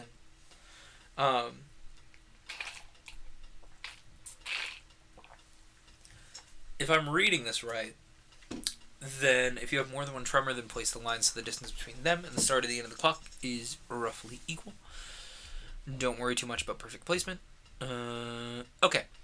So, what you do is you have X number of hang on, so you can see my hands. X number of exploration turns plus X number of tremor turns. You still can't see my hands. Plus X number of tremor turns, and then you put the line, where you start in the turn cycle, in the middle of the whole number of turns. Yes. Using the clock, once you've finished an exploration turn, you check off the box and look for the next symbol. If it's another box, perform another exploration turn. If you reach the tremor line on the turn clock, it's time for the tremor turn instead. Once you've finished a tremor turn, and if you have an undefined heart, it's time to perform the heart turn. Where did we talk about adding the heart turn? We didn't. That's a little confusing. Did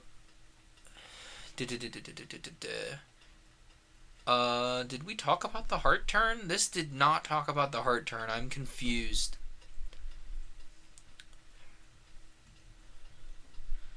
Local man makes many anime question marks.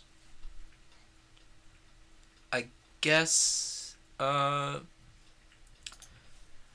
is difficult for me to visualize, but I'm sure you'll understand it when you start playing. I assume, from the way the, little image looks in the book,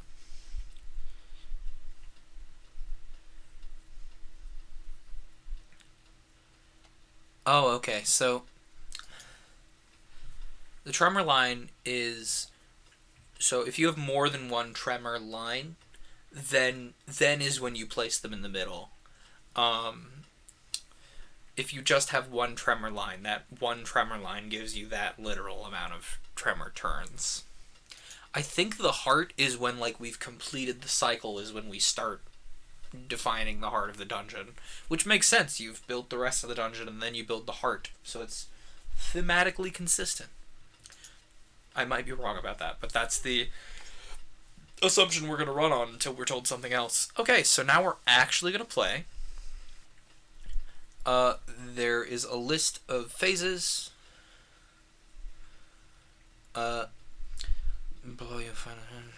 Phases are larger groupings of turns. You'll proceed through those phases in a linear fashion.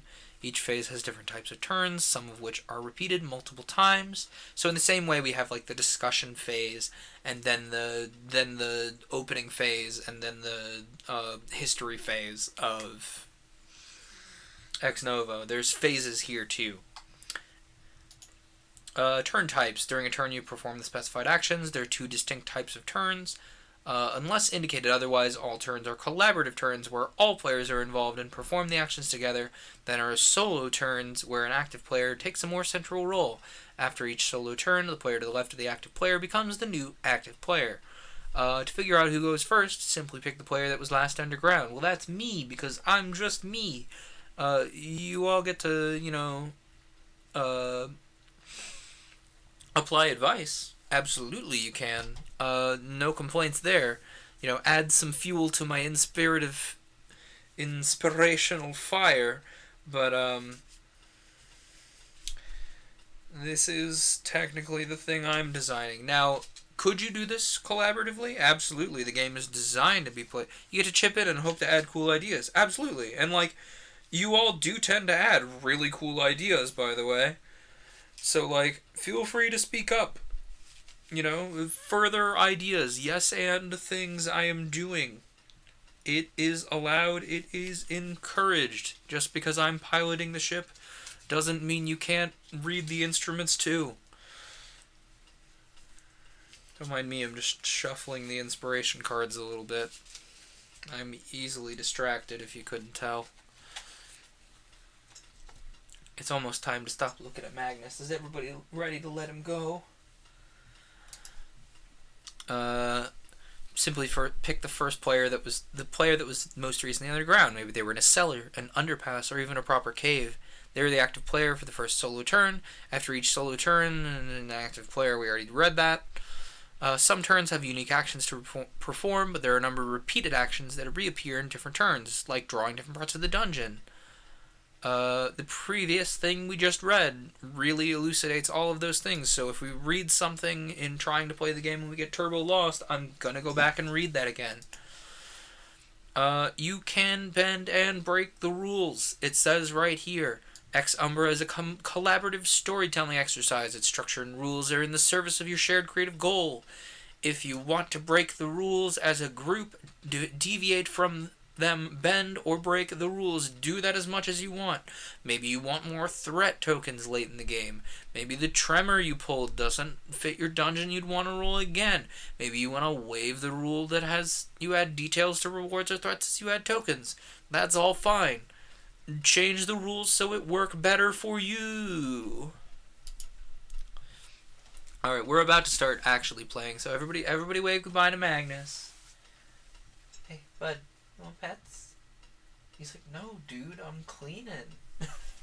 Everybody wave goodbye. We'll see him later, won't we, Magnus? He says, I don't know, not if I have anything to do with it. He's not a big fan of the camera. But there he go. He's just over here. He's off to my left, I think your right. Just hanging out, cleaning. Discussion phase. What does everyone want from the game? Are you goofing? Are you making an interesting place for your next RPG session? Everybody needs to be on the same page. This game assumes you're building dungeons in a fantasy setting, but if everyone decides on a setting as a group, you gotta follow that group setting instead of the fantasy setting this is designed for. This is basically just typical Session 0 stuff. Another important thing to discuss is what kind of dungeon you want to build. Do you want to build a natural cave, a series of artificial tunnels, an underground city? You don't even know what its purpose is, but this decision has a large impact on the shapes you'll draw, so it's good to be on the same page when you start. As long as you have roughly the same idea, you're probably fine. So this is when we actually make decisions. The thing that I am probably the worst at. I think... You know what? I think I'm going to set this dungeon in Humgrum. And that makes it... Humgrum, by the way, I don't think I've talked about this portion of the setting on stream before. Humgrum is a series of mountain tunnels where some of my dwarves live in Karsus. Also where the orcs live, and I think Drow. I'd have to look at my campaign notes to be more specific. But essentially, it's a series of underground tunnels. So this is a section of the underground tunnels that has been long abandoned. I have a very specific idea of where those long abandoned tunnels live, but I'm not gonna say that because that will actually spoil things in the campaign. But they are there, they exist. Potentially, the group will have to go see them again. That's the dungeon we're building. We're building a bunch of little.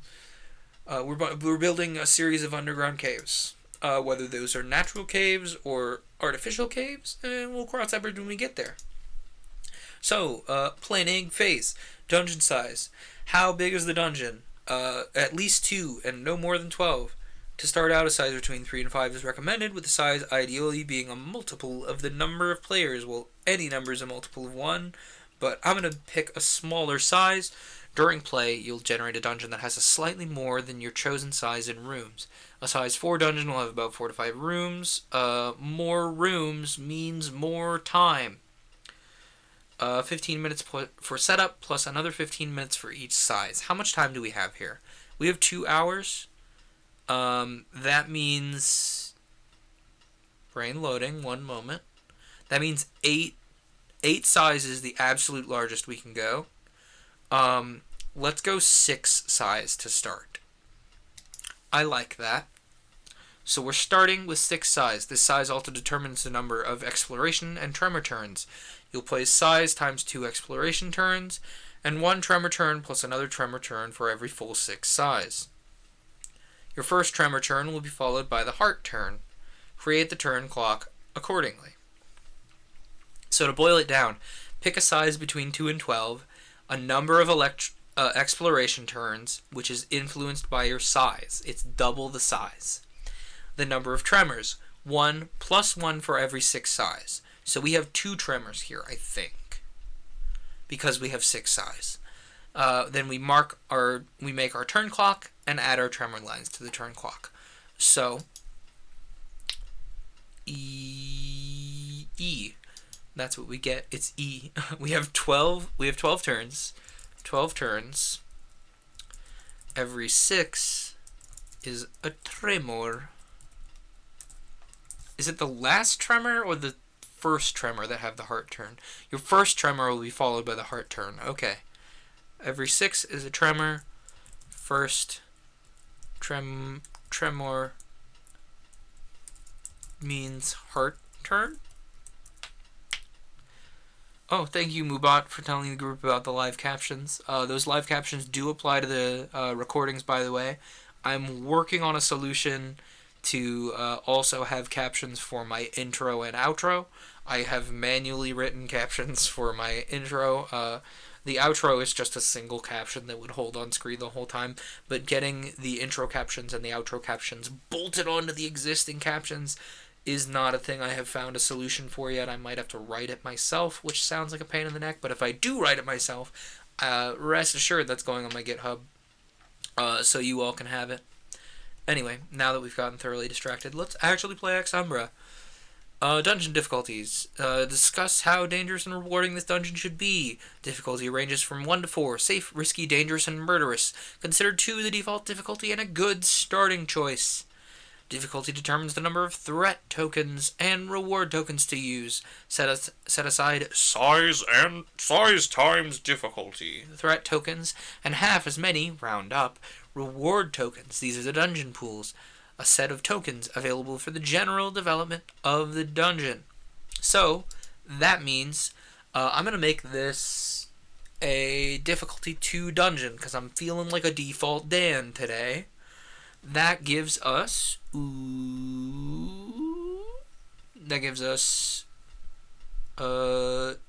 it's difficulty times size, not turns. So we have 6... brain loading, one moment. We have 6 times... Does it? No, it's... Yeah, it's 6 times 2. So we have 12 threats. 12 threats. And half of that rounded down is 6. 6. I'll be looking for a bit while I do something else. I'll chip in if I come up with any cool ideas while you do it. Well, about what you're saying. That's fair. Enjoy lurking. Lurking is a valid thing that people are allowed to do here. If you don't have anything to say, go for it. I'm not gonna complain. 6 rewards. Speaking of lurk, there is a lurk command. It exists. That's funny. Moobot thinks that I'm lurking. No, I'm not. Don't worry about it. I'm active, but I just demonstrated the lurk command to the group.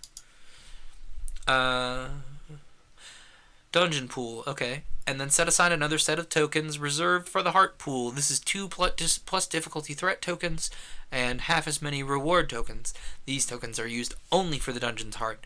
Put these in the middle of the map to keep them apart from the dungeon pool. E. So we have 4 threats. Oh, the lurk command's on a cooldown, but you can see the advice. Also, my poeticism or an attempt at such. We have 4 tokens, 4 threats in the heart of the cards. 4 heart threats and 2 heart rewards.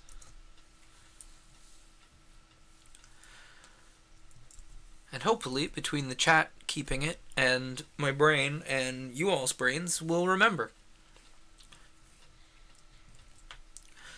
Define aspects. Each player adds an aspect to the dungeon by writing it on an index card. Cough right into the chat. An aspect is a more general source of danger, not a specific threat.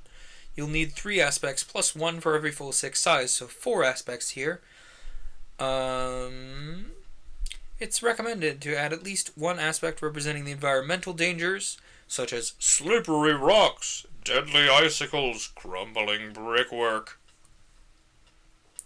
Okay, so what sort of aspects do we need here? We know it is a series of underground tunnels, and knowing what I do, where the dungeon's going to be, these are unstable tunnels. So unstable is an aspect. That's 1. Stable, unstable. And we need 4 of them. So we need 3 more. Unstable. Let's say dark. Dark, because it's the lights in this place have long since lapsed. People just completely forgot that there was even a dungeon here. It's dark. It's unstable. It's, what else? Ooh, I know. It has rotting magic in it. So I try not to lean on the concept too much, but it's a really fun concept. Karsus, in the plane that Karsus is on, magic when left unattended, like literally unattended, like you're not doing anything with it for too long, it starts to rot and create, like, sentient blobs of problem.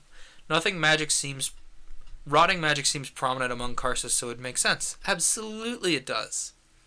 But, like, magic rots and produces things like lizards that slurp up spell slots and then explode when you kill them.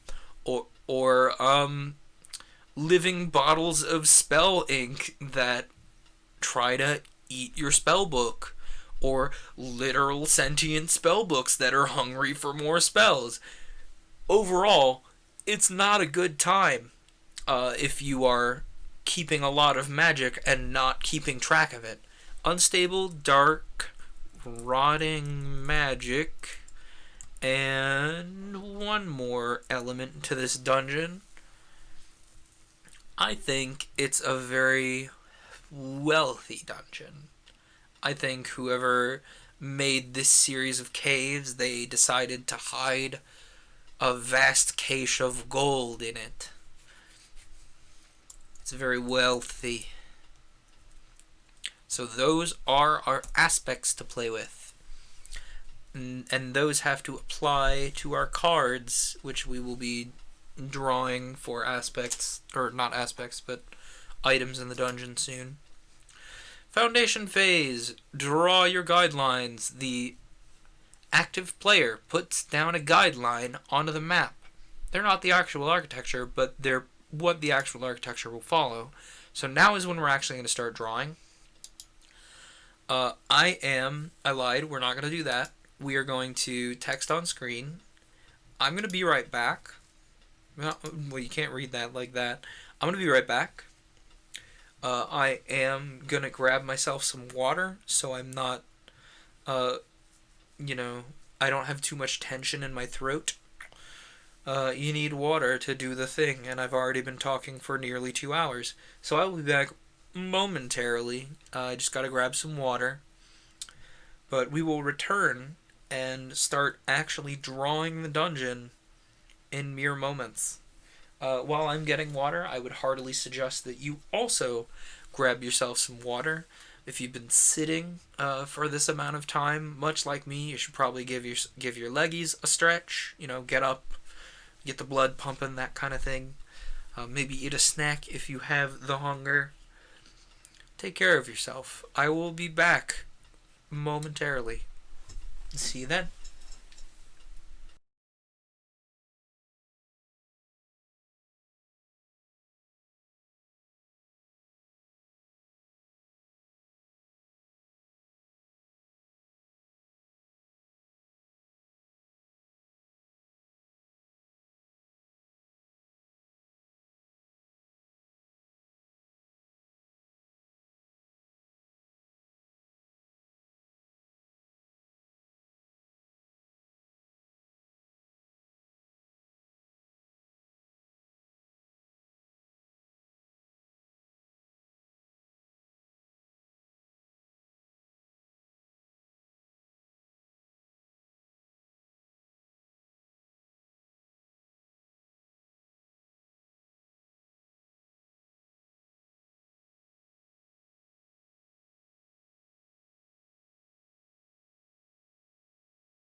Alright, I have returned. How long was I gone? Not abundantly long, I don't think. Only time will tell there. Let's switch back to the correct layout and hope my layout loads correctly. There we go. Okay, let's draw guidelines. We are... Oh! Oh! So, they've made it a little more direct for Umbra.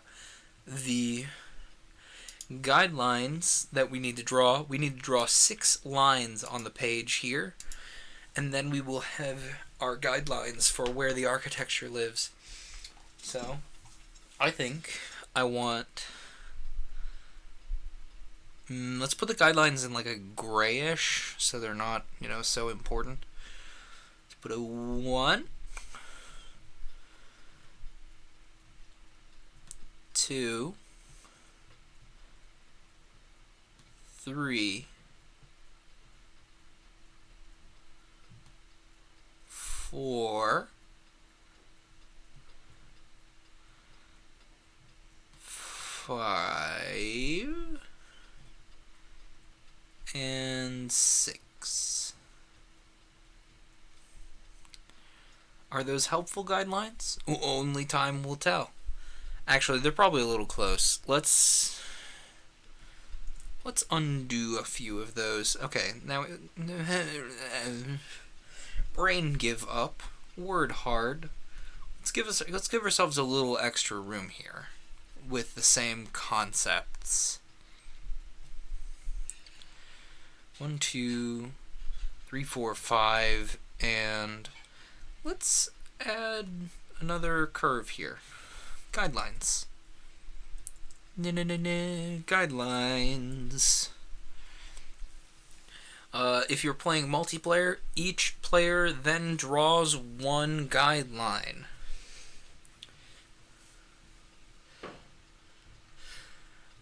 Or rather, each player draws 1 guideline, and it, bumps around the group. Then we pick a spot on a guideline or an intersection of guidelines and draw a closed shape to represent the future heart of the dungeon. So, the obvious choice here would be the very center of the room, but I want to be spicy, so we're going to draw a great big rectangle for the heart of the dungeon. And it's going to go right here. The heart of the dungeon needs to be a little more enthused about things, and it needs to be a thicker line. There we go. Large heart of the dungeon. Heart of the dungeon. Dungeon's heart. Pay attention to its size. It will influence the scale of your other rooms and corridors. The shape should be big enough for an average to large room. The heart is where the dungeon's key challenge and rewards lie. Don't worry about too much where it should be right now. Just put down a simple shape, then place the threat and reward tokens you set aside for the heart pool into the shape. If we were playing this physically, that would be a thing we do. Then we describe the dungeon's entrance. Is it a giant door, a forgotten ravine, a trapdoor in a tavern? Then we draw it on the map. So, I think this dungeon has an entrance of a small hole. So, like, my thought is it is actually secretly a larger hole. So if you used, like, detect magic, or you had true sight, so to speak, in the Dungeon and Dragon mindset, you would see that this glamour of a small hole is actually disguising, like, a nice walking path, or what was a nice walking path. And it's hidden. So we're going to draw our entrance to the dungeon. We're going to put it over here. We're going to put a little door shape. Oh, no. Excuse me. Do we have a little door shape? We do not have a little door shape. But we could make a curve. And that would allow us to make a door shape.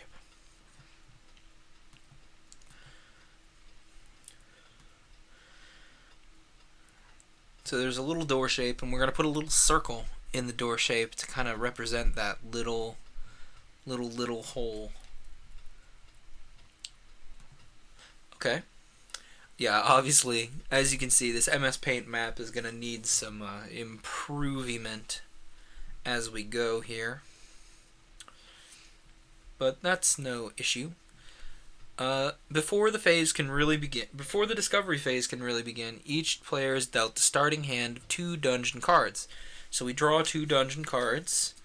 And I assume we don't look at them until we need them. It seems like this is designed for more than one player. Like, Ex Novo is much more tolerant of a single player.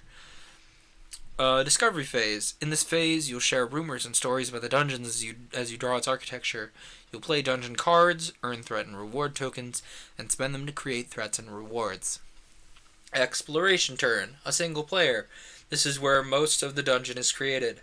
The active player starts the turn by drawing 2 cards up to a maximum hand size of 6. Then it's time to expand the dungeon. They have to add 1 connected room or a corridor to the map and explain what their addition means as they do so. They can also play up to 3 cards on different aspects that affect that room. This can be done in any order and in a back and forth of drawing and playing cards, while drawing add features as necessary by the cards played. Once done drawing out of the map, the active player gains tokens based on the number of features added, 1 token for each feature, and half as many reward tokens, and you round down. Then all players, starting with the active player, may spend 1 threat token and 1 reward token. Much like the citizens in Ex Novo, that's not required, and you're not limited to spending them on the features created in the exploration turn. Oh, you gotta head to class now? Okay, we'll learn many much neat things. I'm glad you dropped in. Where was I? On the end of your turn, you can discard up to 1 card from your hand, and finally mark the turn as finished in the turn clock. Okay, so this is going to be our turns for a while, and then we'll get to a tremor turn when we get to a tremor turn. So first of all, we draw 2 more cards, 1, 2, and we look at the cards we have. We have mushroom and fungus. We have arachnids and insects. Oh! We have debris and trash. And we have a bridge. Ooh! Spooky bridge, the scariest thing in our hand. So we need to play. We need to play. Oh, yeah, we add a room or corridor to the map and play cards onto the room or corridor. So I think, oh no, not arachnids, I know, spiders. Ooh. Technically scorpions are also arachnid, are they not? Like, they have the 8 legs and they have the right number of body segments, I think. Either way, not a pleasant time. So I'm going to draw a little, so we have a little opening room here. I'm going to do it like so. We're going to draw a little opening corridor type room. And I'm going to say that this opening corridor has debris and trash. And it also has a bridge. So you almost immediately, I think, you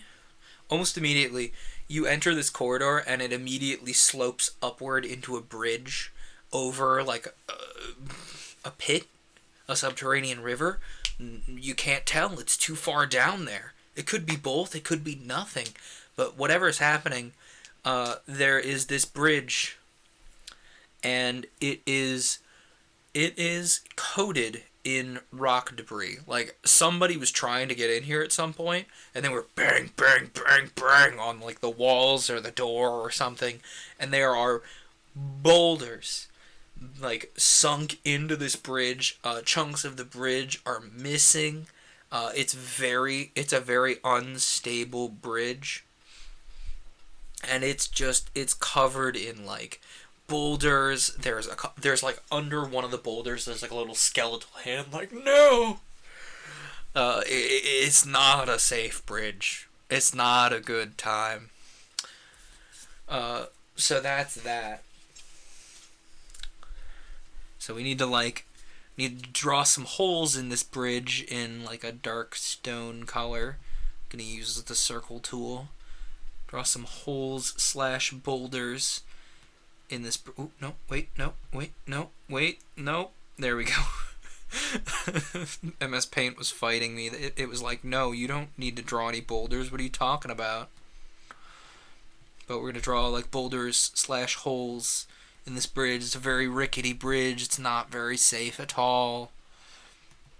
Boulder, boulder, boulder, boulder, boulder. We need to put like something on this that reminds us it's a bridge. What else can we put on here that reminds us it's a bridge? We can put little curves, I guess. We can put like little arch boys, like new, new, little bridge looking things. New, new, new. Bridge.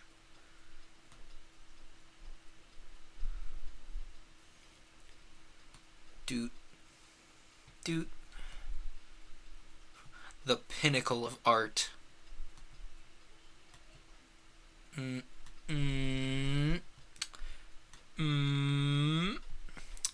That'll probably remind me it's a bridge, and if not, I can just... Oh, you know what?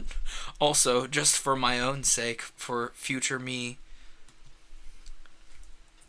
Bridge. It's a bridge. It's got a label, it says bridge. Unstable bridge. Right there, it's got a label. Now we'll never forget. And then do I just move on to the next terrain feature, so to speak? Oh no, we need to add threat tokens if we want. Play up to 3 dungeon cards on aspects. Add features based on the cards played. Take a threat token for each feature added from the dungeon pool. So we get 2 threat tokens and 1 reward token. And you may spend these tokens. So we have... I'm going to add 1 threat token because this bridge is kind of like rickety and it's kind of like, oh man. So we're going to decide that the threat token is a red down arrow. So red down arrow, single threat. And I'm gonna hold on to my reward token, so to speak. So now we have 11 threats and 6 rewards. 1 playable of each. We also have 11 turns now. 11 turns. And I think that's all that we need to keep track of. Yes, it is. I am correct. And then we just play our next threat, right? Uh-huh. Mm-hmm. Yep. If this were multiplayer, this is where the next player would be like, I get to design a threat. I get to design an area and decide how threatening it is now. But it's just me. So, I get to draw 2 more cards and decide what kind of threat is in this area. So, I drew disease and animals and rodents. Those are very easy to play off of each other, but I'm going to hold on to them.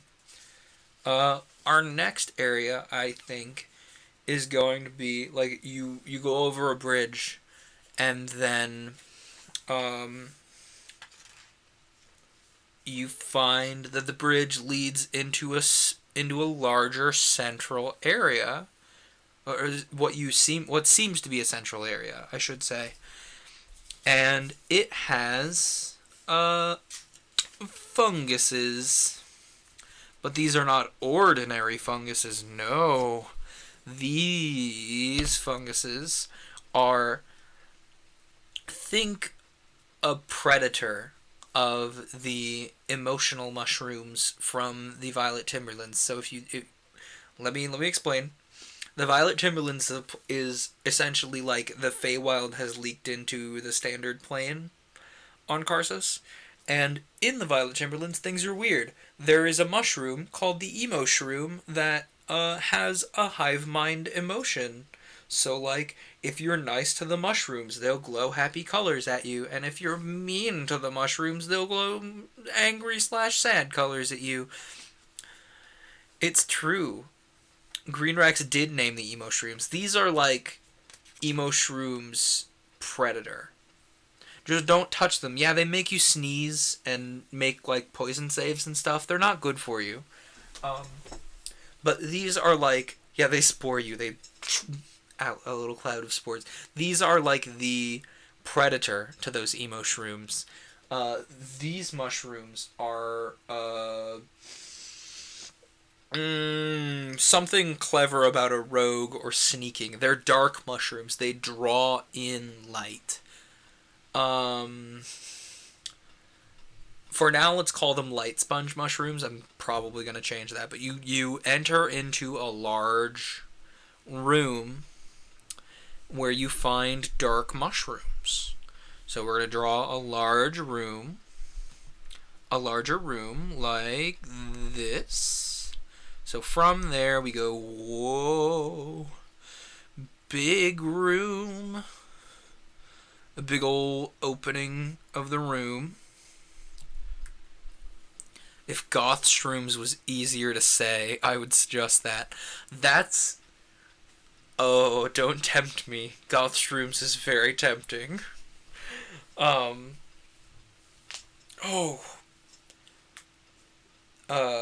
Anyway, the dark mushrooms that slurp up light, is that a threat, though? Because technically, I do get an extra playable threat point here. Are the dark mushrooms a threat? I think they'd be a very light threat, because if you touch them, they have the chance to shoot spores at you, and potentially cause temporary blindness or something. Or like they shoot out a little cloud of spores and it's like casting darkness in a very small sphere, to use D&D terms. So we're going to do purple but darker for these evil boy shrooms. And I'm gonna struggle to draw mushroom shapes. Are you ready? They're not going to look very... Okay, so... mushroom. Mushroom. Mushroom. Mushroom. Am I going to draw stems on these mushrooms? Absolutely. I'm going to do them a different color, though. Mushroom. Oop, no. That mushroom was a little too big. It journeyed too far and tried to escape the room. Mushroom. Mushroom. That gets the point across. Mushroom, mushroom. Badger, badger, badger, badger, badger, badger, badger, badger, badger, badger, badger. Mushroom, mushroom. That, if you don't get that, I probably sound very old right now. Oh, mushroom. Actually, that one wasn't like a big internet sensation or anything. I might not be super old. I think I know what you're referencing. It's one of them good old-fashioned Flash animations that the kids don't remember these days. Badger, badger, badger. Yes. It's so strange to me that, like, some people do not recall Flash animations because they were so, like, so very much tied to a portion of my life. So, I'm resisting the urge to call these prep shrooms because, get it, because they're emo shrooms and prep shrooms, but, oh, that's... that pun's too on the nose. Anyway, these mushrooms are a mild threat, because if you don't treat them good, they cause problem.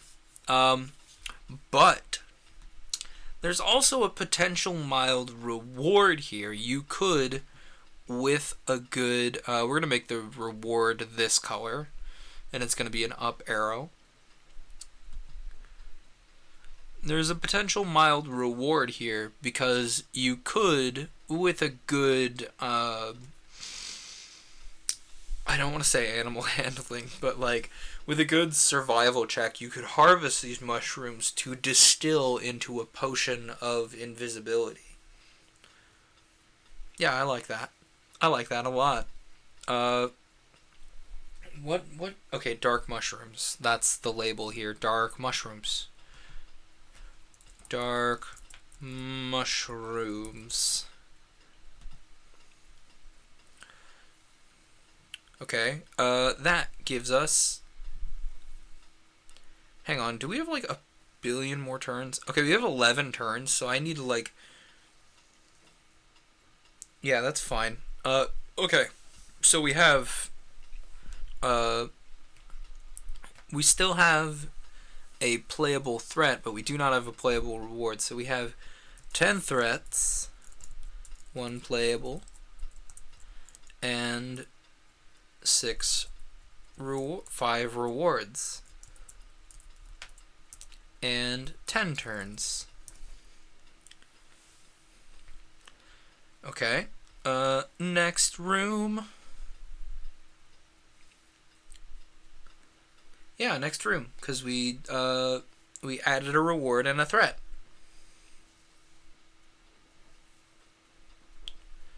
Okay, next room, we draw 2 cards. 1, 2.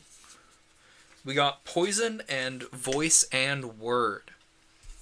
I think... Ooh, that's evil.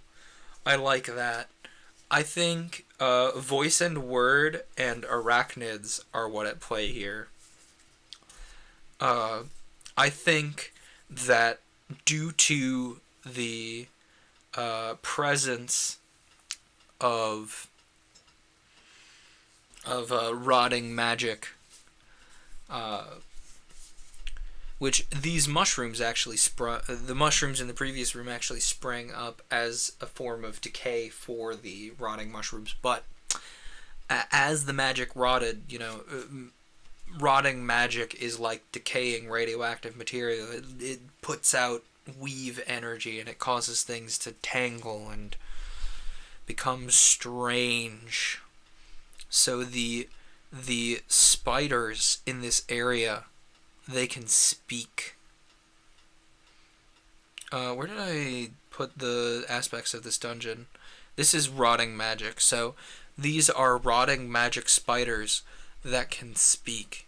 And the spiders, they say things about you and the people you know to try and psych you out.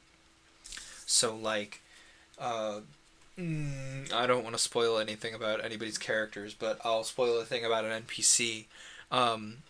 Milris. If Milris, for example, were to enter this corridor, he would hear talk of his lost love, Kurog, and how he wasn't fast enough to save even him. He was the only one that got out of Barovia. That kind of thing. Real psychological head games things.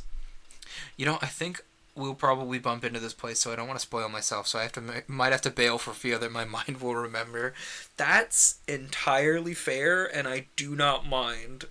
Like, if you feel that this is gonna stick to your brain a little too well, and it's probably gonna spoil you, like, go ahead.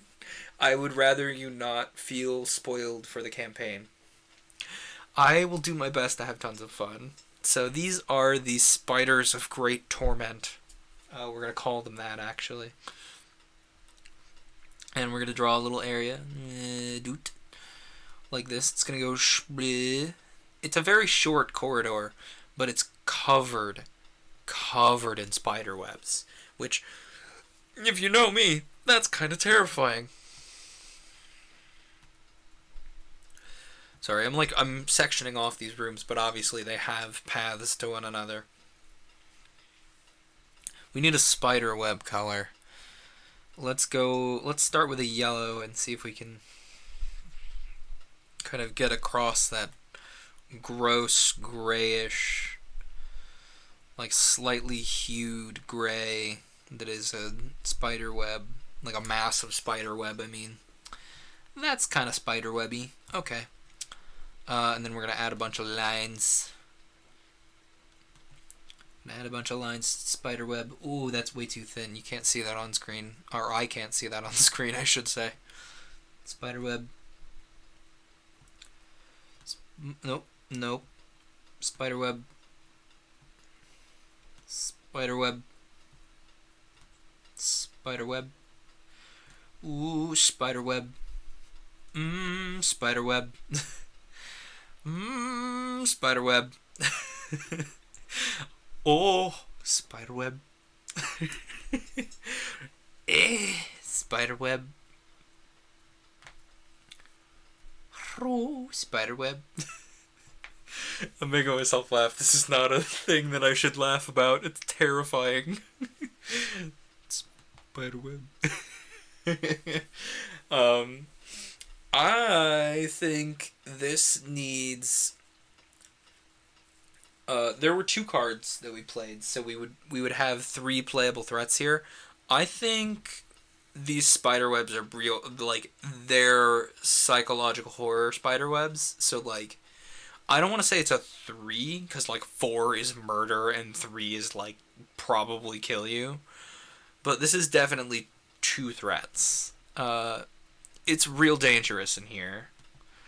Whether I can sell that as a DM, that's another story, and we'll cross that bridge when we get there. But these spider webs are not good for your mental health. Rather, what occupies the spider webs are not good for your mental health. So, they get 2 threats. 2 threats. Gee, Timmy, how come your dungeon master lets you have 2 threats? 'Cause I'm real scary.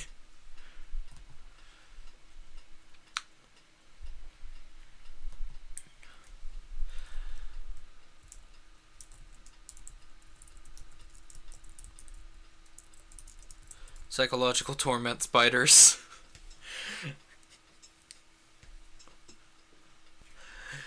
Okay, after psychological torment spiders, we continue on and tick down some things. So we have 8 threats left.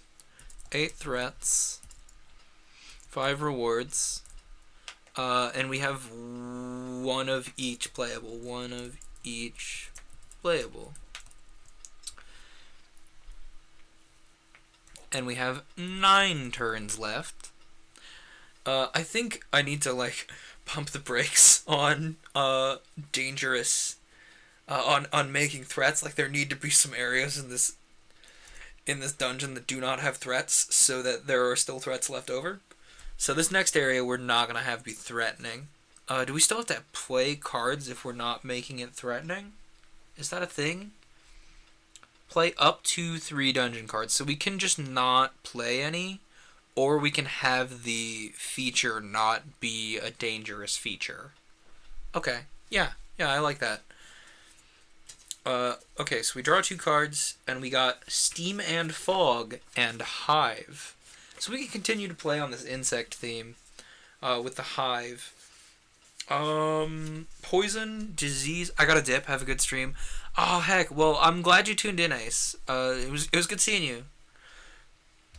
But I will do my best to have good stream. I think I'm gonna go. Ooh, I like this. Poisonous fog, but the poisonous fog is like a poisonous fog trap that like poison fog out at you if you step in it in the wrong way. But the poison has gone bad. The poison has. Did I make that like an aspect here? Like it's old. Unstable. I guess that would be apply here. unstable. We haven't applied wealthy as an aspect yet, but unstable poison fog. The poison fog has not weathered the 100+ years that this area is in.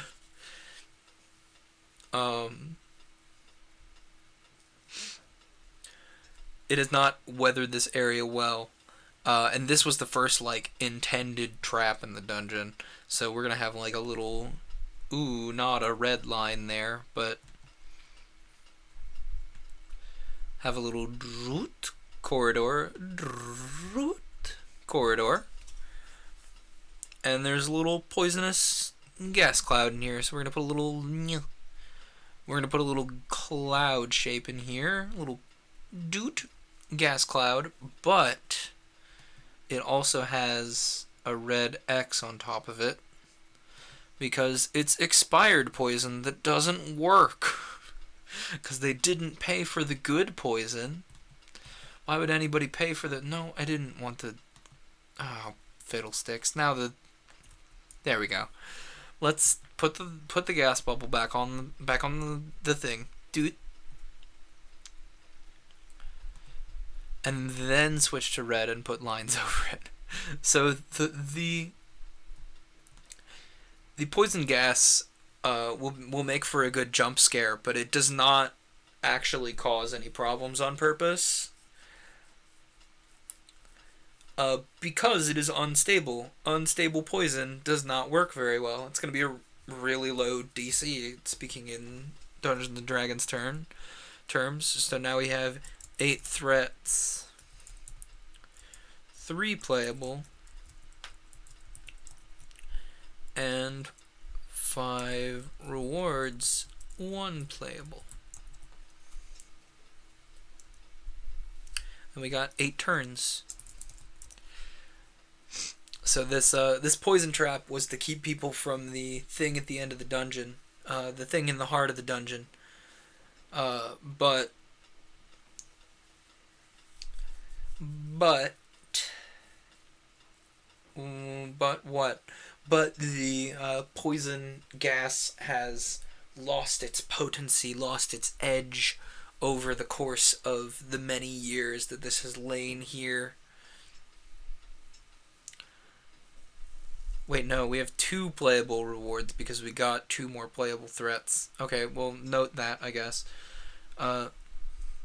Unpotion. We're just gonna label that unpotion or unpoison. Expired poison. Expired poison. It doesn't do its job very well.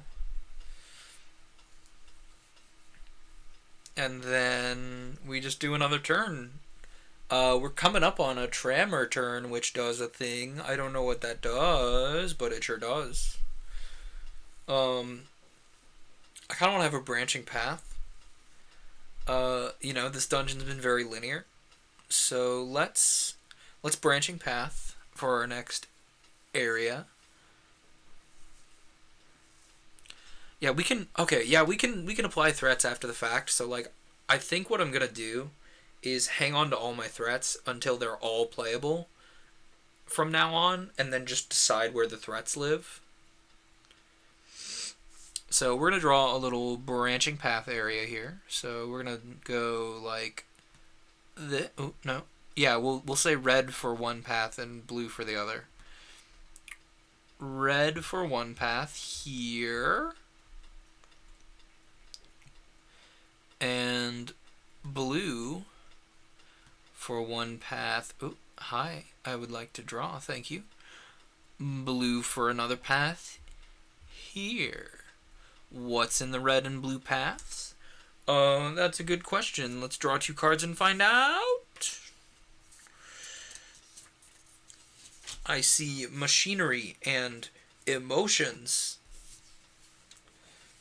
as well as hive, disease, and animals and rodents. So, what's in this split path area? Why does this path split here?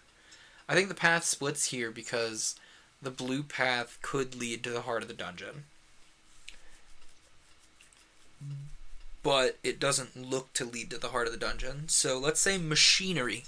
Let's say there is a hidden switch or something in the blue path, and you have to activate the hidden switch.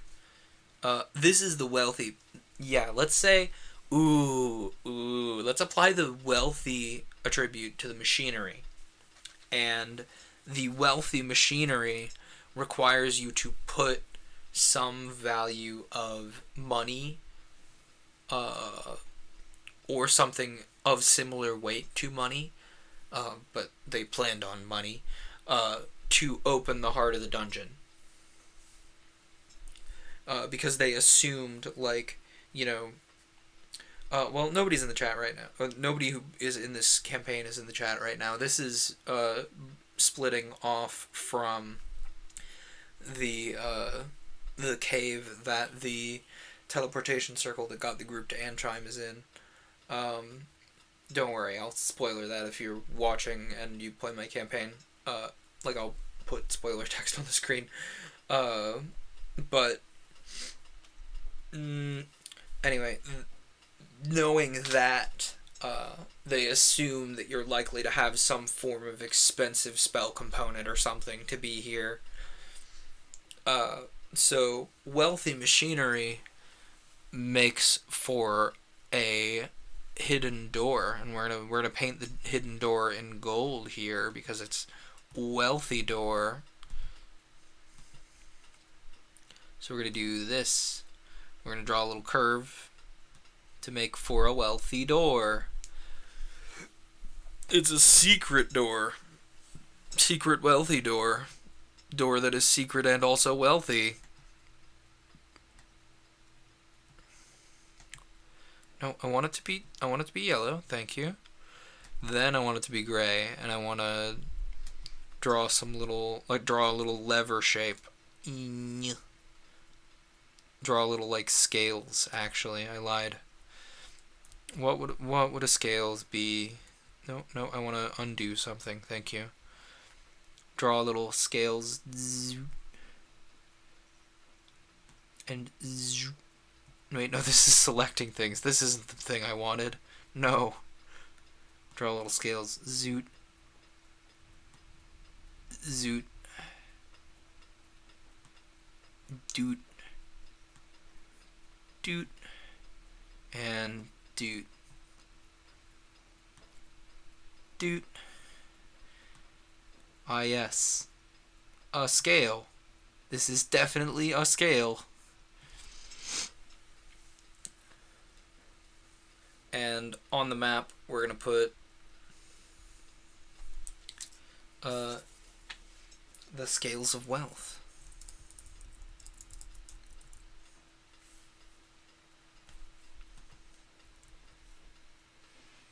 Is that abundantly readable because of the color it's in? No, and that's what we're fixing. The scales of wealth.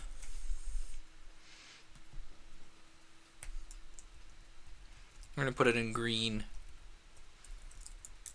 Why is it in gray then? Don't be rude.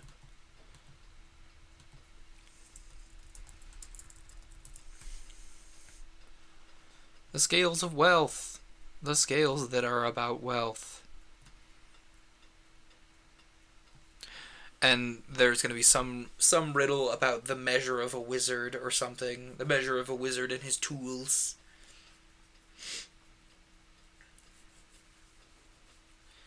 And the red path, we're not going to give anything. It's just empty.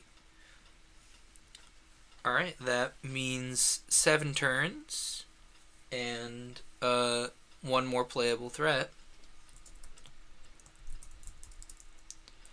So, 4 playable threats.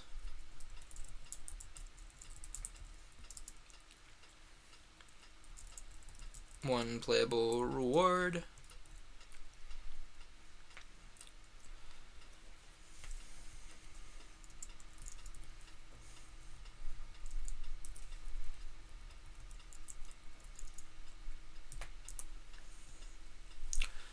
Okay. And then the next thing, yeah, this turn up. So the tremor turns, which is next turn. You roll a d20 on a table, and it modifies the dungeon overall. I like that. But before we do that, we have one more build the dungeon turn. Projectiles and arrows and pack. I'm gonna say there is a pack of... Yeah, we're gonna use the pack as a modifier here. We're gonna say the pack of rodents. Or pack of animals and rodents. What animal is in here?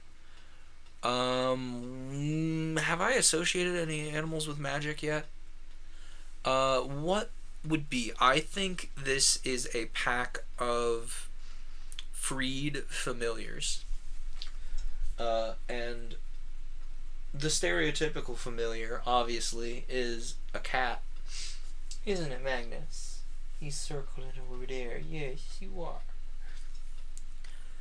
So I think there's a pack of feral, formerly familiar cats. And yeah, there's a pack of feral cats in a little area in here. So we're gonna draw a little area here. I kind of like the spikiness of this room a little bit. Okay, so there are feral familiars in here. How are we gonna communicate that? Very difficultly with MS Paint apparently. We're gonna put a little I guess a little paw shape, a little paw print. And the feral familiars kind of leans into that rotted magic concept, which we've been meaning to integrate into the dungeon. One more circle, or an oval, I guess. Feral familiars. They can also talk a little bit, but it's all nonsense. Leaning into the theme, leaning into some themes. I need to remind myself to lean into some themes on this that I have planned for things, but Cave of Feral Familiars.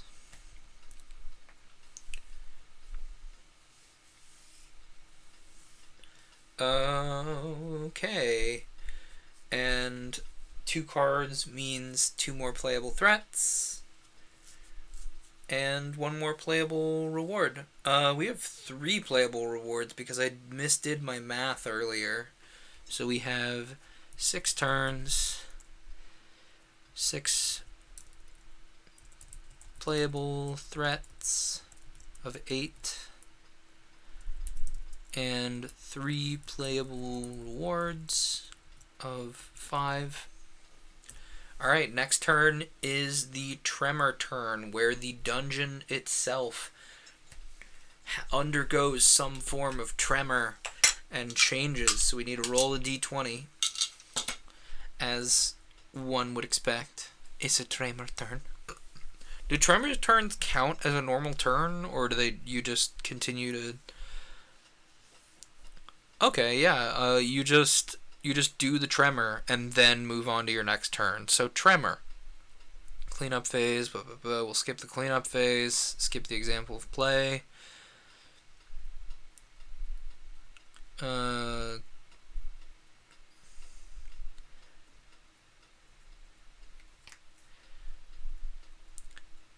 Yeah. Okay. That's just some there's some options tacked onto here, like scale considerations, make sure things are simple, make sure your map is documented, you can make the... Okay, Tremor table. Roll. See what we get. That's a 12. A 12 is Overgrown. Rampant growth has claimed many walls and rooms of the dungeons. Plants, brain-controlling mushrooms, mystical crystals. What made this growth possible? What makes it dangerous and valuable? Add a new aspect for this growth. So we need to add an aspect to the dungeon. What could grow out of the existing aspects? I think that there is, because of, we have like a mushroom, we have mushrooms and we have animals. So I think there is, maybe there's a spell component room somewhere. In the future, we can add a spell component room, and because of that, there is like a whole ecosystem going here. Because like spell components, especially like higher level spell components, are like chunks of plants and stuff. So like they grow. I think there's a whole ecosystem here. So we're gonna say alive is the new aspect. Alive is the new aspect. And part of that, how that gives us potential rewards, like rare spell components, hard to find stuff. Gives us, what are our aspects, by the way? We've been kind of just throwing the aspects out the window.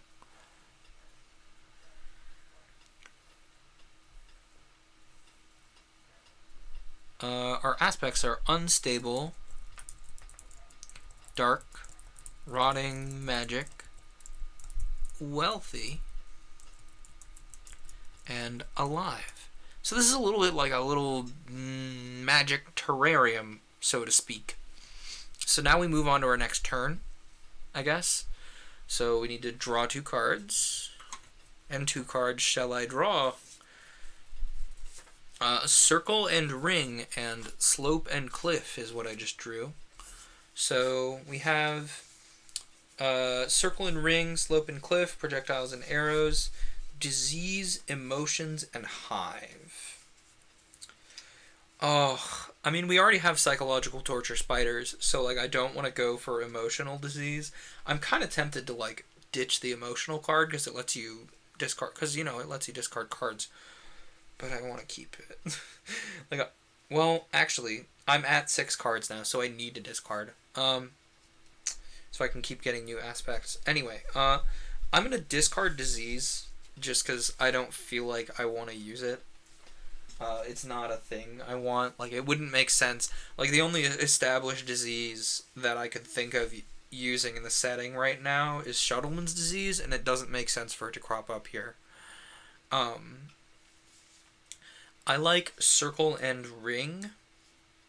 So there is a ring of, okay. Let's make the, spell components room here. Let's make a ring of projectiles and arrows. These are living,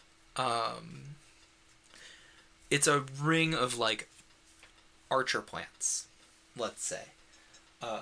Well, it doesn't even necessarily have to be an archer plant. Let's just say somewhere in the spell component room there is a plant that, you know, maybe because of the irradiation, because of unstable magic, or like rotting magic, maybe just because it was like that already, there is a plant that yeets projectiles.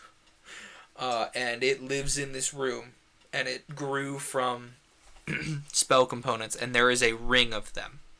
Like, it has grown around a ring of shelves. So, hang on, I'm going to grab some water while I'm thinking about how to draw this.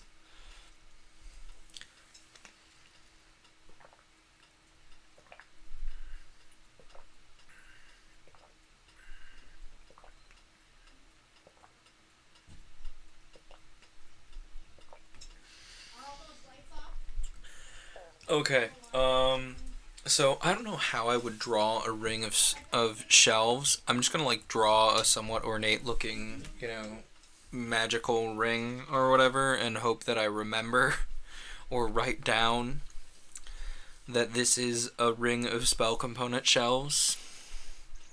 We could draw a ring. Okay, I have an idea. So first of all, let's draw the area. So this is, it heads up this way, and it kind of Hang on, yeah, this hallway heads this way, and then it expands out into a larger circular room, like so. And then in this room, there is a circle of shelves. Ooh, circle. Circle. There is a circle of shelves. So circle. Someone is knocking on my door, but I'm streaming, so I can't exactly answer. Hope you don't need anything, person knocking. Knock, knock, knock, they say. Apparently they do actually need something. One moment.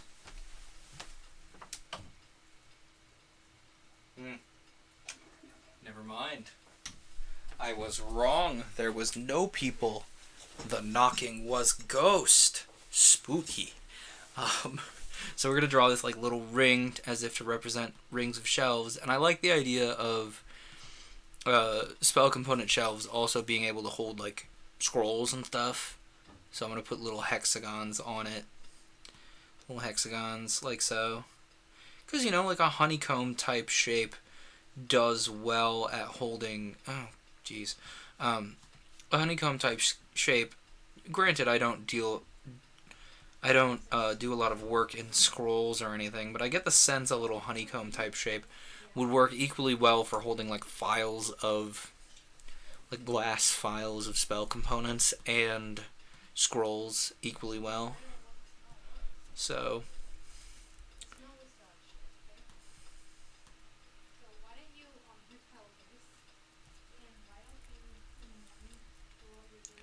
So we're just going to put these little hexagons on here. Or how many sides do these have? One... Number's hard. How many sides do these have? Did I count? I didn't count. 2, 4, 6. These are hexagons. They do have 6 sides. My brain did not fall out on me. Good.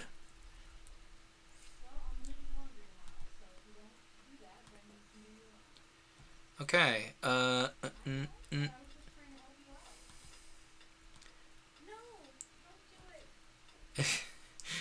Apparently something is happening behind me, but I'm too busy putting hexagons on a screen to notice.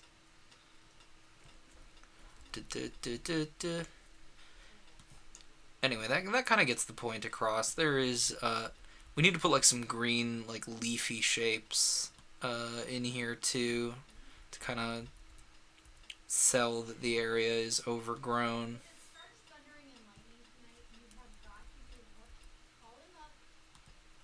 Okay, green shapes. There's not really any good plant shapes, so I'm just kind of like gonna draw lines and maybe put some leafy shapes. So that's way too big.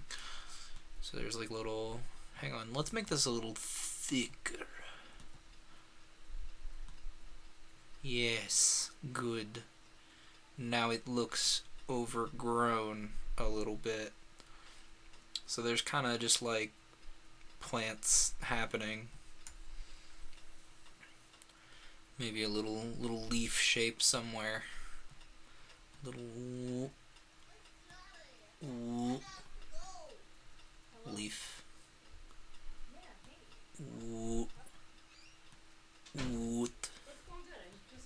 Leaf. Leaf shape. We need leaf shapes. Because there's projectile plants, and I'm going to put...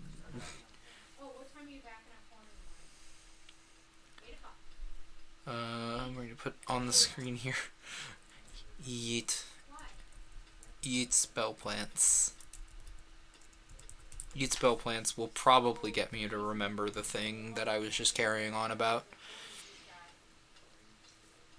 So that's 5 turns. Oh wait, no, we were supposed to work on the heart after that tremor. Oops. I don't want to undo all that. Hang on, let me look at the rules for the heart of the cards here. The heart turn. Oopsie. You know what? I'm gonna cheat. a little bit and make that the heart of the dungeon. Listen, the heart of the dungeon was supposed to be up top here. You know what? I'm just gonna move that. Like, the Yeet Spell Plants room is now this box.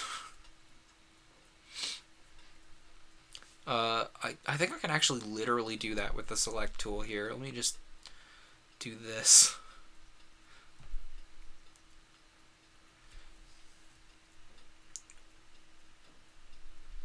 I need to cut this. So cut and paste. And then we just put the Yeet Spell Plants. Put the Yeet Spell Plants into the heart of the dungeon. The Yeet Spell Plants live there.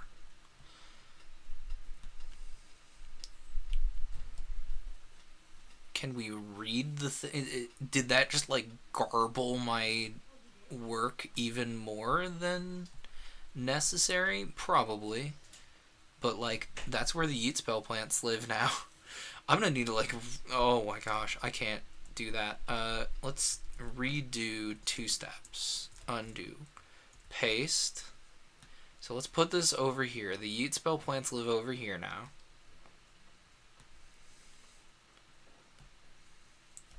Yeet Spell Plants go there. So the Yeet Spell Plants, do they embody every aspect of the dungeon? So the idea behind the... Okay, so let's actually read the rules for the heart of the dungeon so that things make sense. The heart of the dungeon, the heart turn. The tremor in the heart. Tremor turn does a thing. The heart turn. We turn over random cards for each aspect.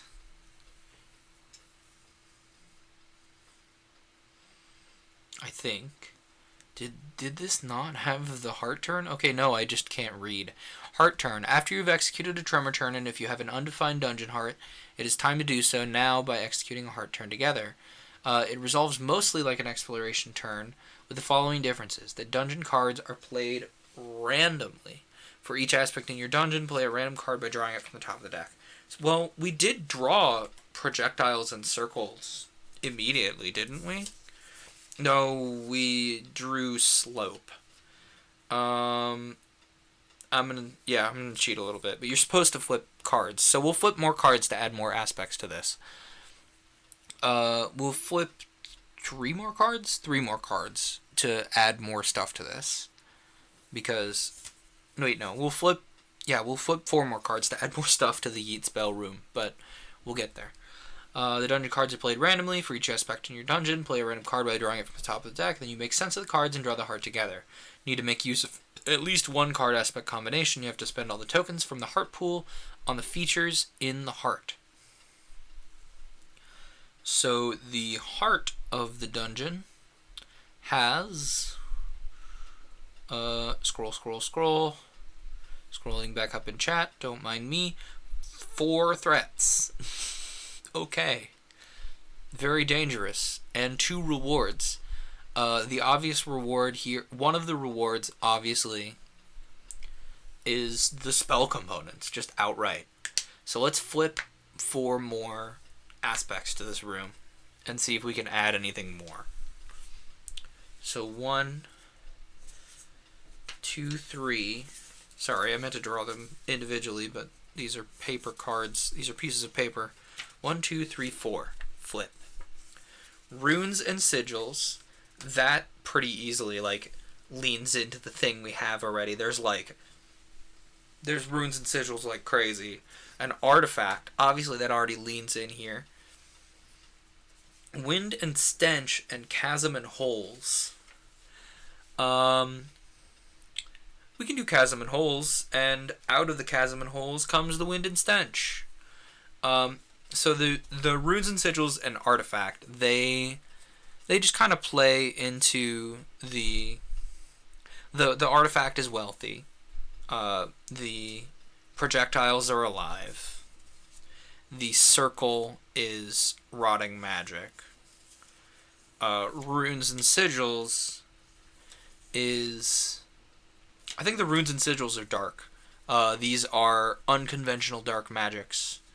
Uh, so like, necromantic spells, stuff that is ostensibly pretty bad. Mind control spells, you know, uh, like the really, really effective mind control spells that can't really be that can't really be stopped. Like command type things. The dark sigils, dark runes, dark spells.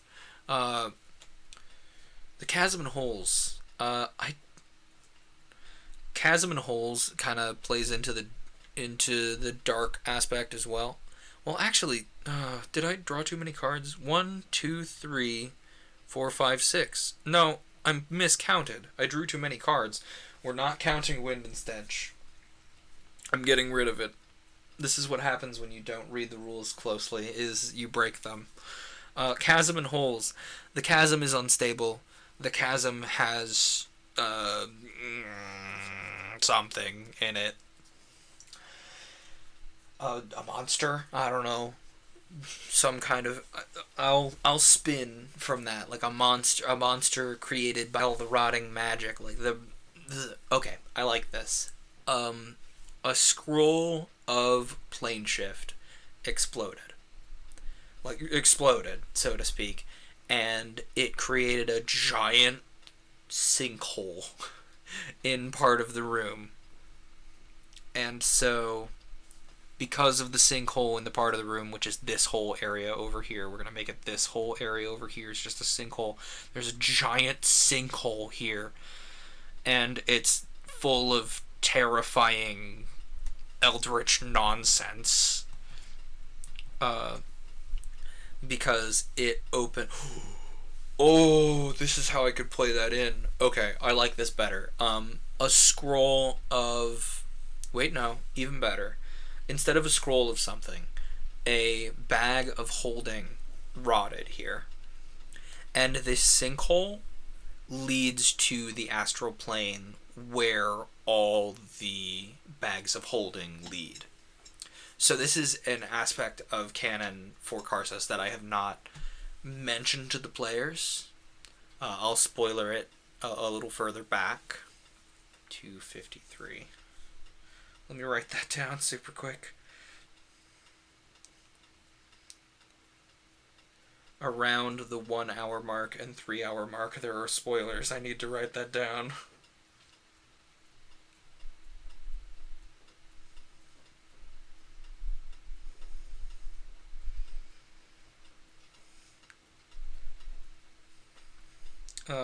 Spoiler markings. But something about Karsus, spoilers here by the way, is that all bags of holding lead to an area in the astral plane that is essentially like a giant bank. That's why your bag of holding seems unlimited but technically has a limit, because if you go to the astral plane and arrive in the astral bank, so to speak,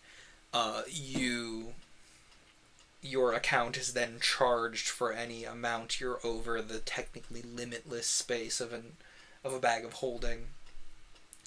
And I hope the players don't fall into this hole, because this hole leads to the astral bank, and if they have a bag of holding by the time they arrive at the astral bank, they're likely to have overdrawn their astral space account. So that's what this giant sinkhole is.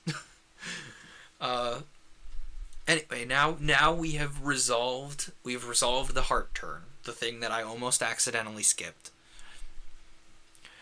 So now we have, obviously, this has, the heart has threats and rewards of their own. I think the astral plane, the sinkhole to the astral plane, is a 3 threat. Like, because 4 is kill you to death. So I think the sinkhole is is a level 3 threat, and I'm going to need to do my best to really sell it because the players have interacted with portals before without them killing them. Oh, also spoiler, stop here. So that's a level 3 threat, and the Yeet spell plants are a level 1 threat. They're angry, but they're not unstoppable. The rewards are all kind of in here. The rewards are the remaining spells that have not rotted, the spell components that you can harvest in great measure if you defeat the Yeet spell plants, that kind of thing. So we have 2 rewards in here. 2 rewards. 1, 2. Real quick. Doot. 1. And like, yeah, ostensibly, theoretically, spell components aren't the biggest reward. But remember, there are also scrolls here. Oh, I have turbo hiccups. Oh, give me a second.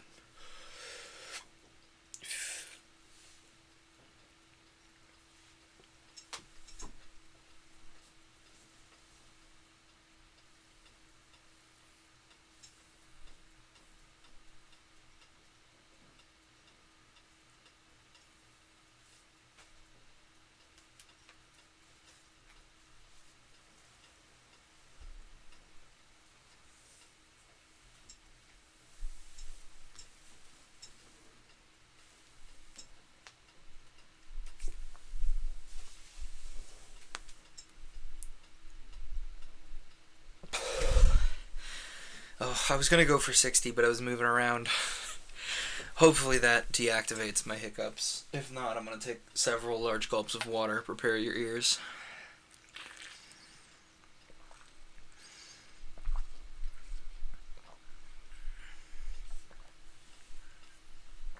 Okay, so now let's actually continue with our turns.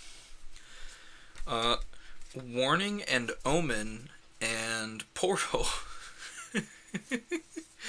Okay. I'm playing these cards literally. This room after the Cave of Feral Familiars, quite literally, is an omen of the portal. And these apply to the aspect rotting magic because these are literally like, it's a magical warning. It's like, it's designed to draw your eye. Maybe this could be a threat because as it's grown old, it does nothing but draw your eye, and you can't like, it becomes some kind of like brain trap. But this is a literal omen of like the Feral Familiars lost a few familiars to the astral portal, and they used their limited magical acumen to lend a little bit of warning to the area. I like that a lot. We're just going to draw a small circular room here. Rope.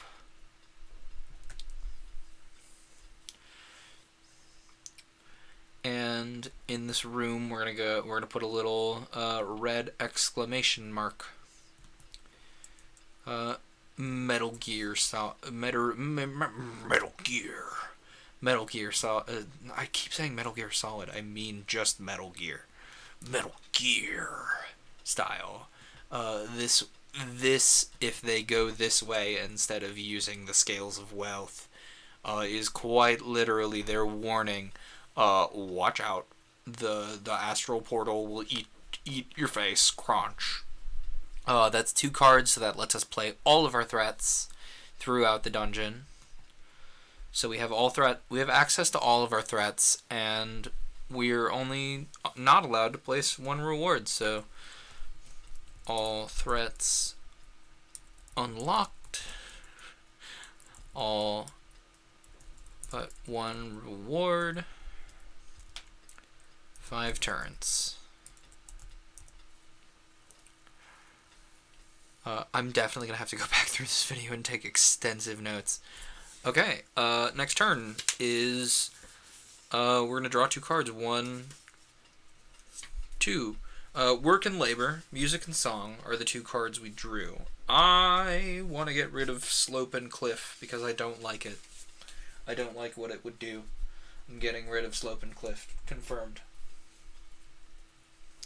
The issue is I don't want this dungeon to just be like, oh, there's a single split path and it leads to danger. I think the warning room splits. There is a split toward the Yeet Spell room, and there is a split to get back out of here. And I want to play the emotions and music and song cards. I think if the warning was not enough, the final path toward the where the astral sinkhole is, I need to call it that, is it causes dark emotions. So it does not seem like a good room. And we're going to put a little frown face there, just to get our point across. We're going to put a little red frown face. Sad face. That's an eye, right? Oh.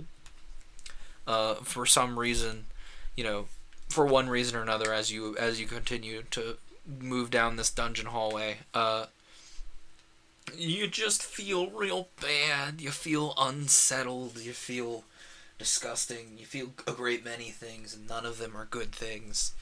And the other option here is you hear, perhaps... Ooh, I like this, actually. I like that a lot. Oh, I don't want that to be red. I think if you get far enough away from the dark mushrooms, because they evolved to predate on the light of the emo shrooms, and they're just kind of here. Why are they here? I'll cross that bridge later.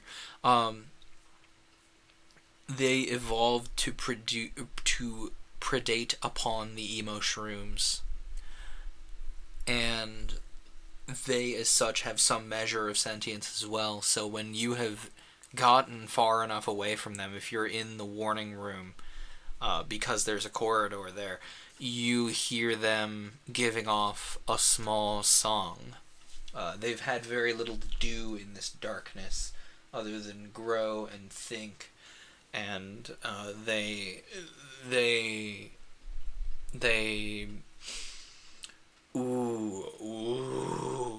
we could have a bard had wandered by at some point and they still remember his songs. And that lets me tie in some other lore things. Okay, yeah, we're doing that. The dark mushrooms continue to make movements of this bard's songs, and they continue to iterate on his themes, kind of thing. I like that. I like that a lot. I like that very much. And we're gonna put a little music note in the hall to remind us that music is happening here.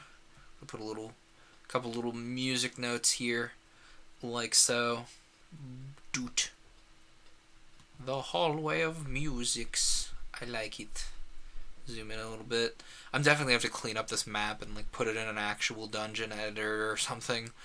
But that's also true for the Ex Novo maps because I'm using MS Paint, so it's not the end of the world. Okay, that unlocks our last reward, and we still have 4 turns. Where would I put 4 more rooms? Do I interconnect the rooms a little more, do you think? I kind of like the Cave of Feral Familiars also having I think the... Ooh. Okay, I've had idea. So, 4 turns. We have everything else unlocked. So we'll draw 2 cards and see what we get. Horde and Connection. I'm gonna play Connection. Because historically, the psychological torment spiders, they used to be someone's familiar. So the psychological torment spiders went a little crazy. So there's a little small tunnel here. Such that you could like probably look through it and see. You could look through the small tunnel and see the area with the psychological torment spiders. Like, you could see and hear them. But you probably are not likely to be able to get through there unless you, like, cast polymorph or something. So we'll draw little eyeballs in there. I would paste an eyeball emoji if I were able, but I cannot. So we'll draw little eyeballs. Eyeball shapes. Eyeball shapes. So you can kind of see the psychological torment spiders, but they can torment you no more from here. Put little...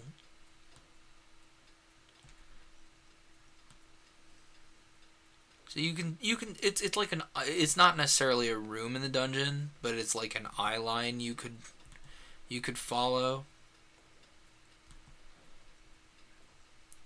Little eyeballs.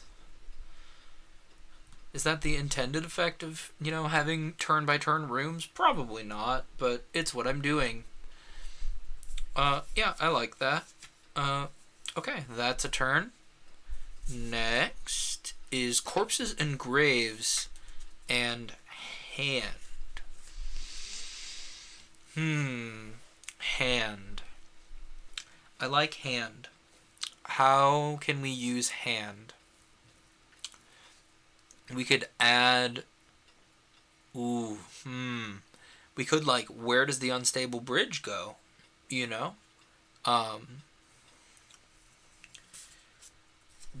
Work and labor, hive. I think the I have an idea, but I don't know where to put it. Like, it's an undead hand, but I don't know where I would put that. Also, I don't know why I just got like the heebie-jeebies, Like, you get that, like, little shiver down your spine. I want to do something with the hand card. What can we do? You know what? Let's just go for a live hand. There is just a live hand just hanging out somewhere. Where? Nobody knows. Who's making my phone go off? Nobody knows. Brain loading. There's just a live hand. Like, it's not a zombified hand. It's just a hand that is alive. And I think, does the hand have lore? Nobody knows. I think it has its own little chamber, off of the little hallway that goes to the Scales of Wealth. And it would, it weighs enough to act as the one balance of the scales. So that's part of how you solve that puzzle, is you have to, like, walk off into the side corridor and find the hand. Okay, I was gonna say the hand of the market, but that's a little too on the nose. There's a small chamber, and does that make sense overall lore-wise? Let me check my overall lore document for one moment, and if it does make sense, I will include it suchly, but if it does not, I will not, because this area is about 100 years old. Give me my lore on Karsus, please. Karsus lore dot text. There we go. Okay.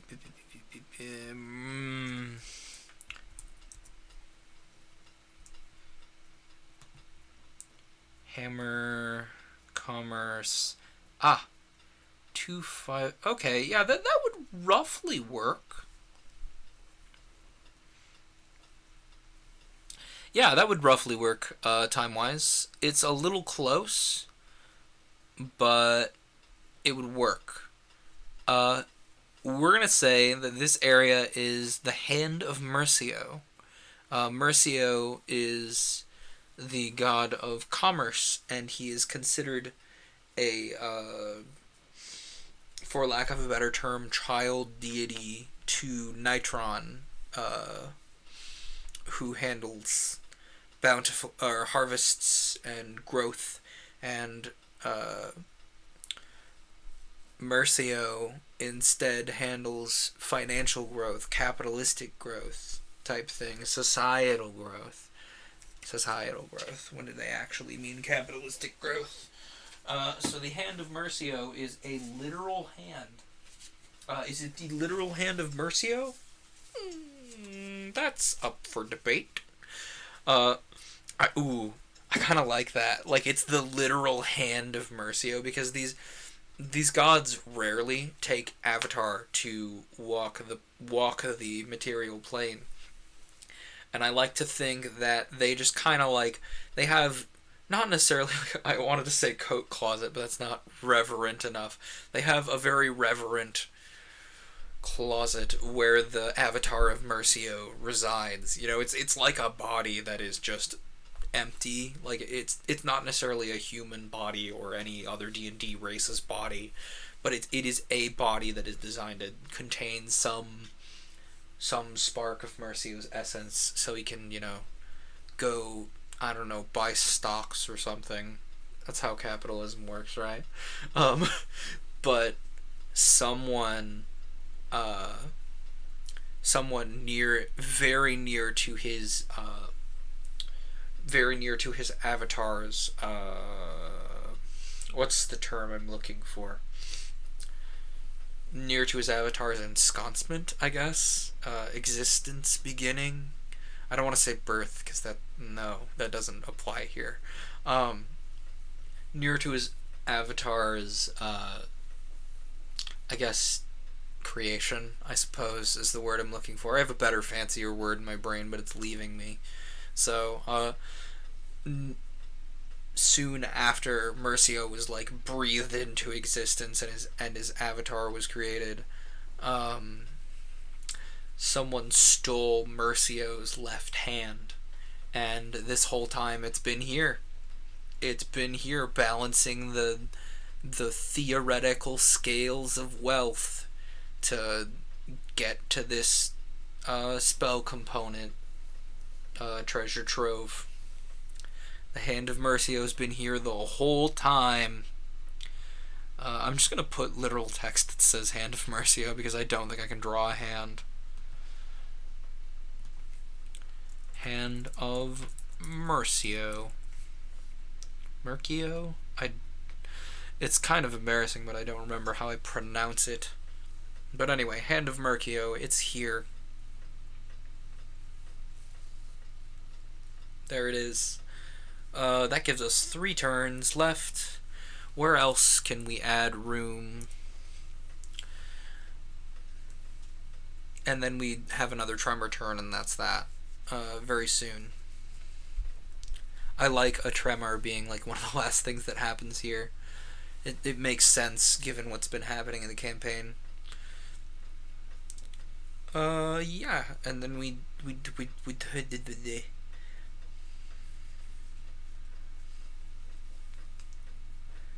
yeah. Okay, so let's draw two more idea cards, and we're gonna have to go through afterward and add threat levels. Protector and Guardian and Beast are the things I just drew. Work and Labor, Horde, and Corpses and Graves. I think there is a horde of Protector beasts protecting graves. This is, I like this being what is at the bottom of that bridge. These protectors are designed to protect the bodies of those who originally, like in the build of the dungeon, whatever. This was literally just like a graveyard for like accomplished wizards who wanted to be buried with their things. That's another like layer to this dungeon. Is I think it should be a secret society. It ties into a secret society that exists at Anchime. I like that. I like that a lot. So there was a graveyard beneath the unstable bridge. We're gonna need to denote that somehow. Let's do that with the dark gray outline instead of a fully dark outline. So there's a little graveyard here. Ooh, that is not seeable on my screen. Wait, no, I was. Oh wait, no, I was right clicking. Never mind. So there's a big area here beneath the bridge that is formerly a graveyard. There is a protector beast down here. There is a gorgon. There's a gorgon down here, and it's gone unstable. The magic that held it as a powerful guardian of the area has gone foul, and now it just attacks anything that shows up. So we're just gonna, I can't draw anymore tonight. I definitely can't draw a gorgon. So gorgon graveyard. The Gorgon Graveyard is obviously going to be a very high threat location, but you have to fail the unstable bridge to get to the Gorgon Graveyard, so like it may be a moot point. Alright, 2 turns left. Enforcer, Container, and Chest, and Work and Labor. Container and Chest, obviously. There's going to be a chest that someone labored to hide. Is that allowed? Like, do I have to add a connected room? They have to add a connected room or corridor to the map and explain what their addition means as they do so. So I think off the... I kind of want to branch off the Cave of Feral Familiars again, because that feels very, like, very in line with the guidelines we've kind of brought out. So I think there's going to be a container, someone has labored to keep hidden off the Cave of Feral Familiars. I think it's a familiar stocking up on... What would a familiar stock up on? I think it's a familiar that has stocked up on Spellbook ink, because their owner, you know, because it's a pet. The arcanist behind the familiar, so to speak, was always on their familiar, like, I need more spellbooking, because this arcanist, whether they be a wizard or, you know, any other arcane class, this arcanist, they had many duplicates of their spellbook, because, you know, it sucks as a wizard if you lose all your research and you lose your spells.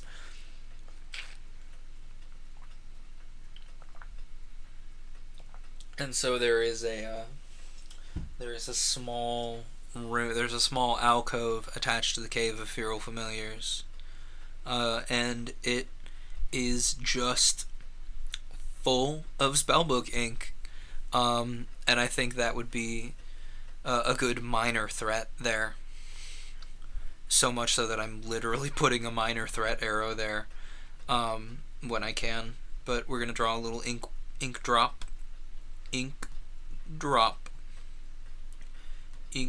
and there's like I have like stats for an inkwell monster. And there's just gonna be a bunch of them in there.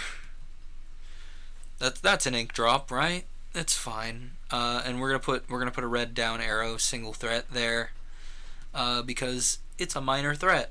But oh no, it's a minor threat. There's a bunch of, like, all the inkwell ink has spoiled, and there's a giant inkwell gunkus here.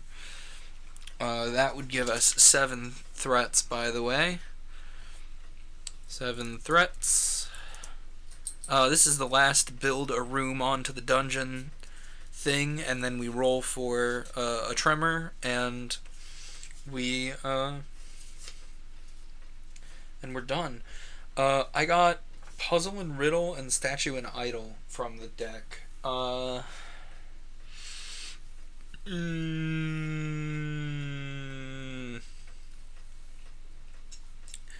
want to do Puzzle, but I don't know where else I would put a puzzle. Oh,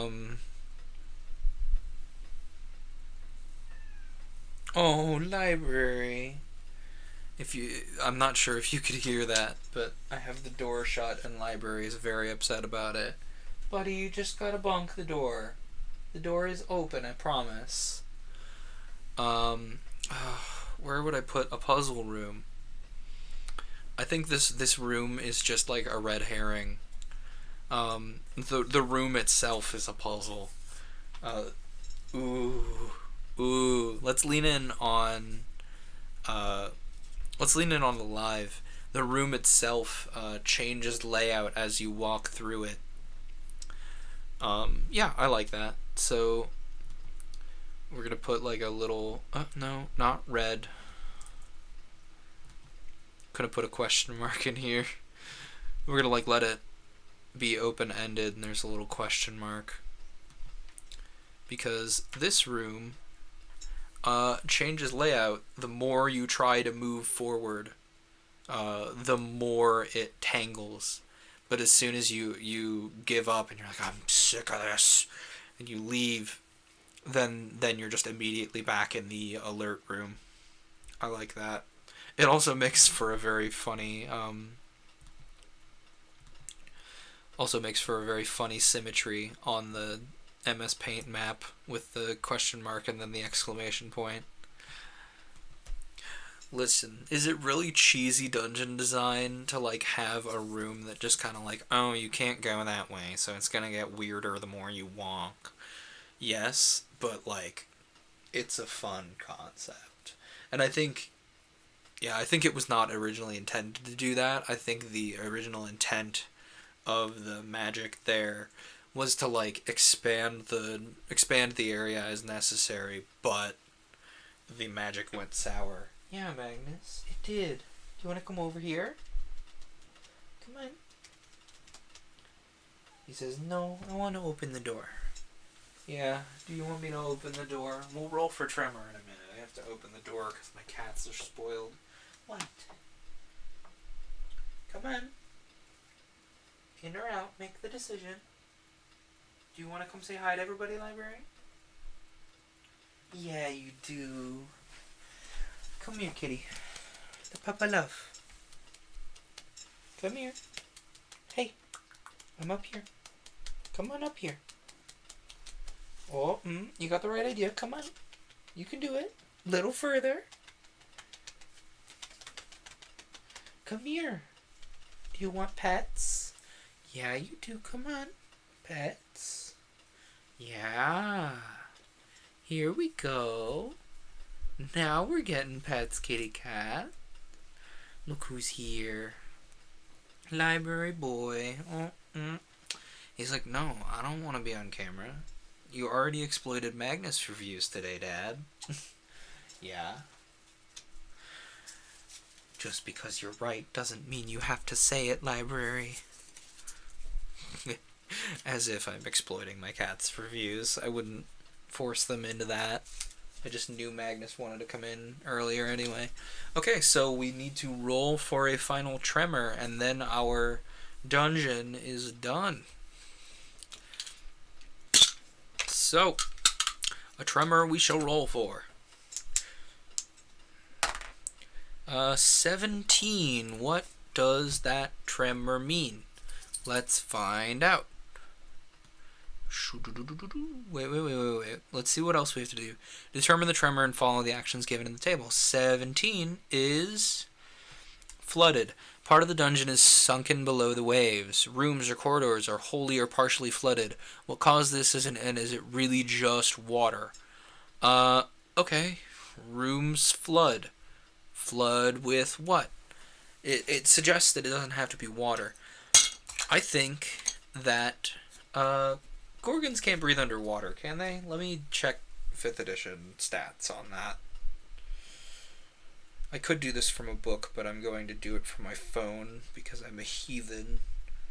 Gorgon 5e. Learn me things. Can this thing breathe underwater? It can petrify people.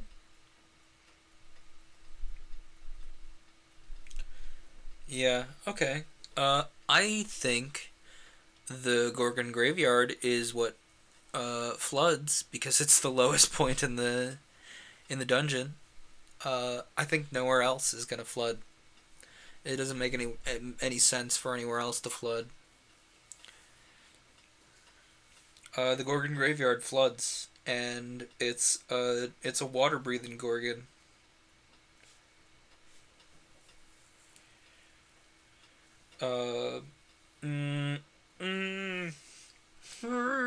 Okay, well, we're just gonna paint bucket in the Gorgon area with watercolor. Yes, the Gorgon Graveyard has flooded, but we need to make that not flood the bridge too. The bridge is not flooded, I promise.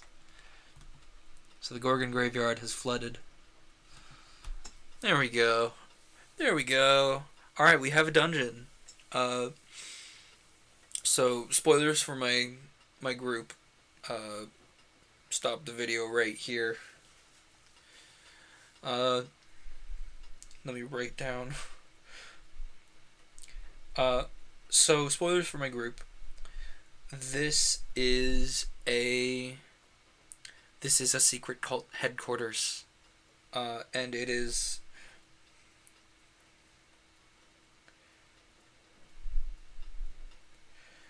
It is a cult for Stumzulen, a major character in the history of Anchime, and the cult of Stumzulen advocates hoarding of information away from where people can get it, and over time, when people forgot one of the ways to Anchime, the cult of Stumzulen's lair lay and rot. And this is what it was. And that's that on that. Spoilers over. I really I don't know how to feel about Ex Umbra. I don't adore having to cut out all of these cards. If you have a better way to do that, if there is a better way to do that, I would love to see it. I think this one is even more so than Ex Novo very, very heavily designed for multiplayer play, which feels strange to me. Ex Novo is the one that I would want to play multiplayer. Ex Umbra is the one that I would want to play single player because you're designing a dungeon, which is traditionally speaking, an obstacle that your players have to overcome. Oh shoot, we have threats and rewards to apply. So we have 7 threats and 5 rewards. So 7 threats, 5 rewards. Let me just make sure I read the rules right, and this is a thing you can do. Like, you can just afterwards, like during the cleanup phase, If you want to make truly large dungeons, you can increase the dungeon size beyond the recommended maximum of 12, but the game starts to take too long like that. Instead, I recommend you build truly massive dungeons in multiple parts, multi-story dungeons. That's a good idea. Like, have, two size, like a size 12 dungeon is the first floor, and a size 6 dungeon is the second floor.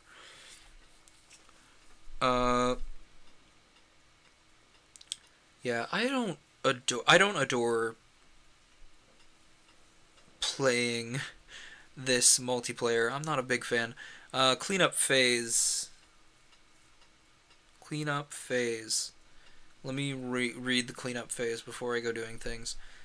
Close open ends. The active player closes one open passage of the dungeon. You can do this through only adding architecture, but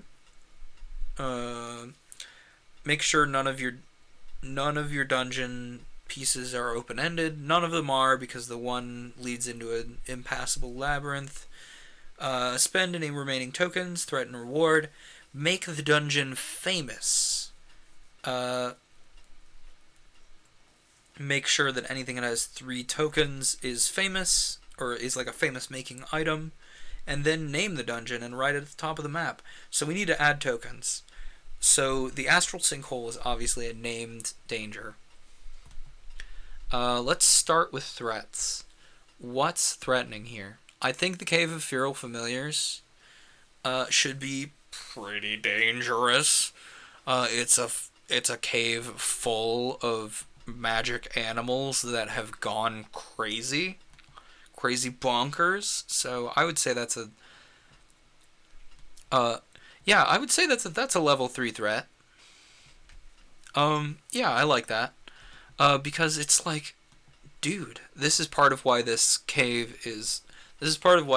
area is famous, because there are rumors of an untapped gateway to the astral plane that houses infinite wealth if you can manage to get out. And there are rumors of whenever a wizard loses track of their familiar. So like how Find Familiar works in D&D is like you summon a fey creature, but I like to give it some more character in that you are literally like finding a creature, like a cat or a rat or whatever you're using as your familiar, and like whenever you cast Find Familiar, you imbue the knowledge from previous familiars and like the psychic link you get with your familiar there. But if you lose a familiar, that like if it just disappears, like they come here, that's the rumor anyway. Like anytime a wizard has lost their familiar because of a failing of theirs, the rumor is that somewhere out in the world, every fallen familiar waits for their chance at revenge, for their chance at taking back their rightful place. And little do you know, but that rumor ties to this Cave of Feral Familiars. I think the expired poison is a single threat. Hang on, we have 4 threats now. 4 threats. 4 of them threats. I think the expired poison is a single threat. Like, yeah, it's not likely to hurt you, but it still can.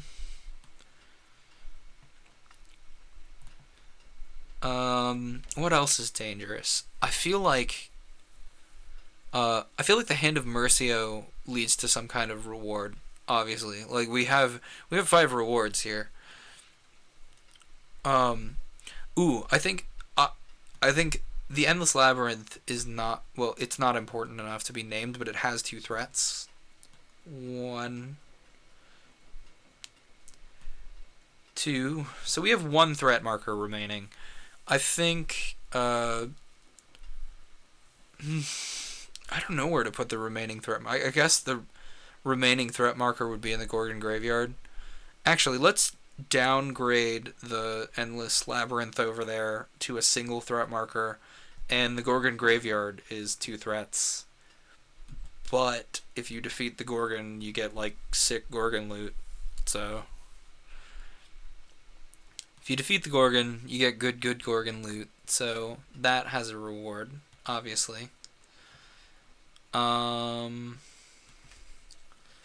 What else should have a reward here? I think it's weird, but I think the ink horde here should have a reward. Like, okay, so this is not a conventional reward, but I think uh, with the ink from the ink horde, you could take steps to understand the way magic decays. So that is a reward. You know, it's like that's a huge deal if they can phone home to Anchime and be like, hey, so we learned some things about why magic goes bad and how it goes bad. So if they can find the ink horde attached to the Cave of Feral Familiars, that's a reward. So we have 3 rewards left. I'm kind of tempted to add another reward to the Yeet Spell Plants room. Like, I know you're not supposed to, but I'm going to. Just because it's really it's got a lot of useful stuff in it. Like, I'm almost tempted, like, well, it's not old enough to have a legendary item in it, but I will say it has a third reward in here. Just, spells and knowledge, and etc., etc. So we have... How many threats did we have at the start of the game? We have... Scroll. Let me scroll up to double check my count here. 12 threats and 6 rewards. So how many do we have on the map now? 1, 2, 3, 4, 5, 6, 7, 8, 9, 10, 11... 12 threats. So we have 12 threats. We have 12 threats on the map. We're done placing threats. We're good. Because we've also placed the threats in the heart room. And we need 6 rewards? Yeah, 6 rewards. So 1, 2, 3, 4 rewards. So we need to place 2 more rewards. I think the Scales of Wealth, like, once you open the door, if you can hold the door, like, the wealth is just such an obvious choice for a reward. But I think also the Hand of Mercio, like, that's a potential reward. Like, if you can take the Hand of Mercio back to Shroudbell, like, the cult of well, not the cult of Mercio. The worshippers of Mercio would, like, owe you a heckin' sick boon, dude.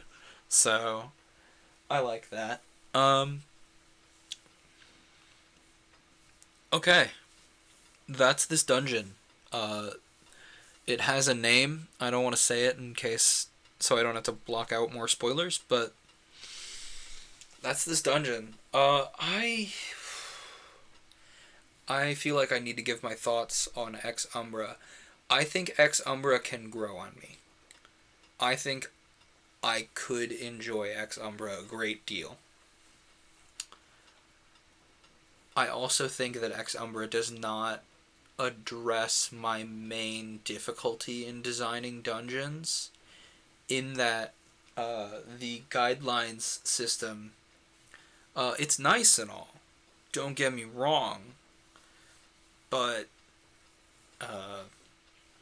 the guidelines system does not have as concrete of ideas as, like, the guideline system is less helpful to me in creating rooms of a dungeon than the, split a map into roads idea from Ex Novo. And one thing I was really hoping for from Ex Umbra was a way to design dungeon layouts. The guidelines might work. I think I really like the idea of, if you're playing Ex Umbra, store all your store all your threats and all your rewards just off to the side. Don't use any of them. And just build the dungeon area by area. Using the rest of the game with the cards and the guidelines and etc. etc. Store all your threats and all your rewards off to the side, and then throw them into the finished dungeon design so that you can kind of incentivize intended paths and that kind of thing. But that's my own brain. You might want to play it differently. I also don't understand the motivation to play Ex Umbra as a dungeon builder and then send, Ex Umbra is less useful in a multiplayer setting for designing a dungeon and then throwing your players into it, unless your players are really, really good at not metagaming. If your players are really, really good at not metagaming, they as a human being are aware of the dungeon design, but they know their character is not, so they don't make decisions with their thoughts, but with their character's thoughts. If they're good about that, maybe you could do that. But to me, I think it's just too much potential for metagaming. Which again, metagaming isn't the end of the world, but it's a lot worse in a game like D&D. Okay, let me step back. Ex Umbra would be fantastic for designing a dungeon area, so to speak, for a Monster of the Week campaign, or Powered by the Apocalypse game, where you the keeper are a fan of the characters, and you're more empowered, I feel, in playing a game like Monster of the Week to make a bad decision as a character because it amps up the tension or improves the story.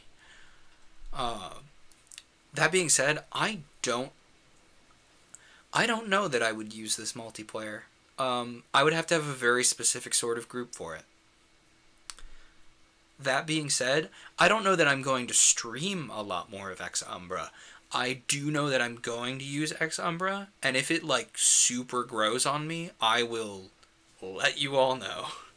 Because if it actually is as good as Ex Novo, I want it to sell just as well. And Ex Novo is an absolutely invaluable tool to me at this point. The only place I plan on not having designed via Ex Novo at this point is Anchime. That's it. Everywhere else in the campaign I plan on using Ex Novo for, because it's that good at designing cities.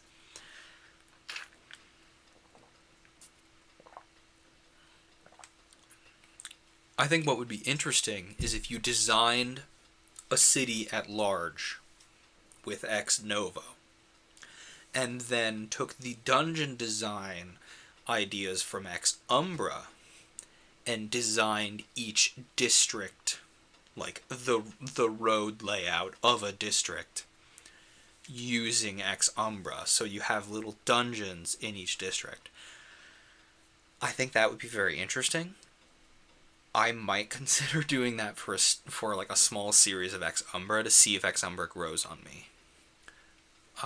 And then it'd be interesting to see how it interacts, because the heart of each district would be the major landmark in that district, and if the district doesn't have a landmark, well, then you can just skip over the heart turn. And each tremor turn, if there is one, could align with whatever happened. You could disregard the tremor table and be alright, this was the major event that defined this district. That's the tremor here. And you play in with that. I think that would be very interesting. I might consider that. I'll have to think about that. Anyway, overall, I think Ex Umbra is good. It's not as useful as Ex Novo. It's not as vital as Ex Novo, but it is very good. If you need help designing dungeons and you like what you've seen, I'd suggest going and getting it.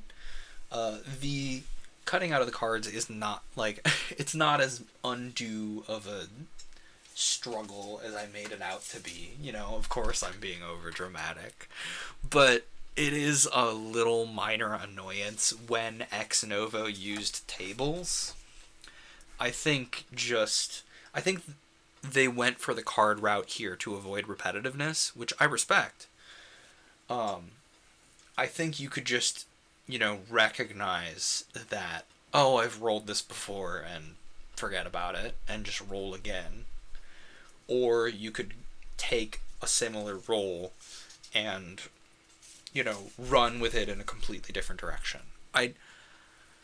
The card mechanic probably will grow on me. I will admit that. And I like that you can apply a core theme across the dungeon. I like that a lot. I think I am kind of, for lack of a better term, kneecapping Ex Umbra and Ex Novo by playing them non-physically. By playing them on a computer, I am very much altering the way the game is played, like, fundamentally. And anyway, all that said, to put my review down into a single sentence for Ex Umbra, it's good. It's good, but you have to know what you're getting to know if it is useful. And I prefer Ex Novo. But used in cooperation with each other, they are fantastic tools. Okay, that's it. That's my review. I'm probably gonna post an actual review on the Ex Umbra page on itch.io later.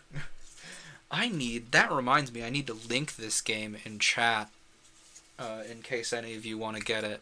Ex Umbra.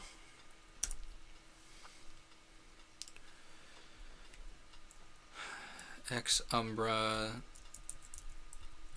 I mean, I'm just Googling Ex Umbra itch.io. Here we go. This is less than $15, by the way. I purchased it at 25% off, but it is $10. So, for $10, this is fantastic. It's not as vital as Ex Novo, but it's pretty fantastic. I'm going to link it here. If you're watching the VOD, it will be linked in the description, as is my tradition. Anyway, folks, these Tuesday streams are really long and they take it out of me. I gotta be done for the night, and that's good because I'm almost out of time anyway. Let me just search for who's streaming right now and see if we can find anyone to join. I know I normally do the raids before or after I end the recording, but it's raid time. Okay. So, I'm thinking, GDQ is streaming Jet Set Radio Future. That's tempting. You know what? We're gonna go say hi to Jubilee. I think that is definitely a new book. So we're gonna drop in and say hi. So raid Jubilee OB.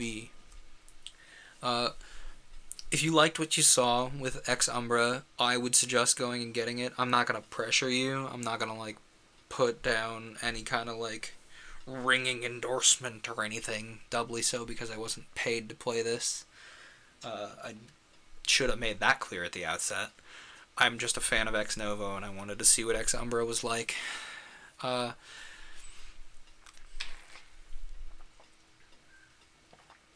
Game on Friday is probably Xenoblade Chronicles X. I'll let you all know if that changes. Game on Monday is definitely Xenoblade Chronicles X. Tuesday is still Tabletop Tinkering. Hopefully I will have wrangled a deck of Uno cards by then, or maybe my Hanafuda cards will have arrived by then. And we can play some physical Hanafuda maybe, if there's a solitaire Hanafuda. Anyway, we'll be playing a tabletop game on Tuesday because they take longer and it's a longer stream. I hope you all have a wonderful week. I hope you all enjoyed Ex Umbra. And I hope you all continue to have a wonderful week. I'll see you later.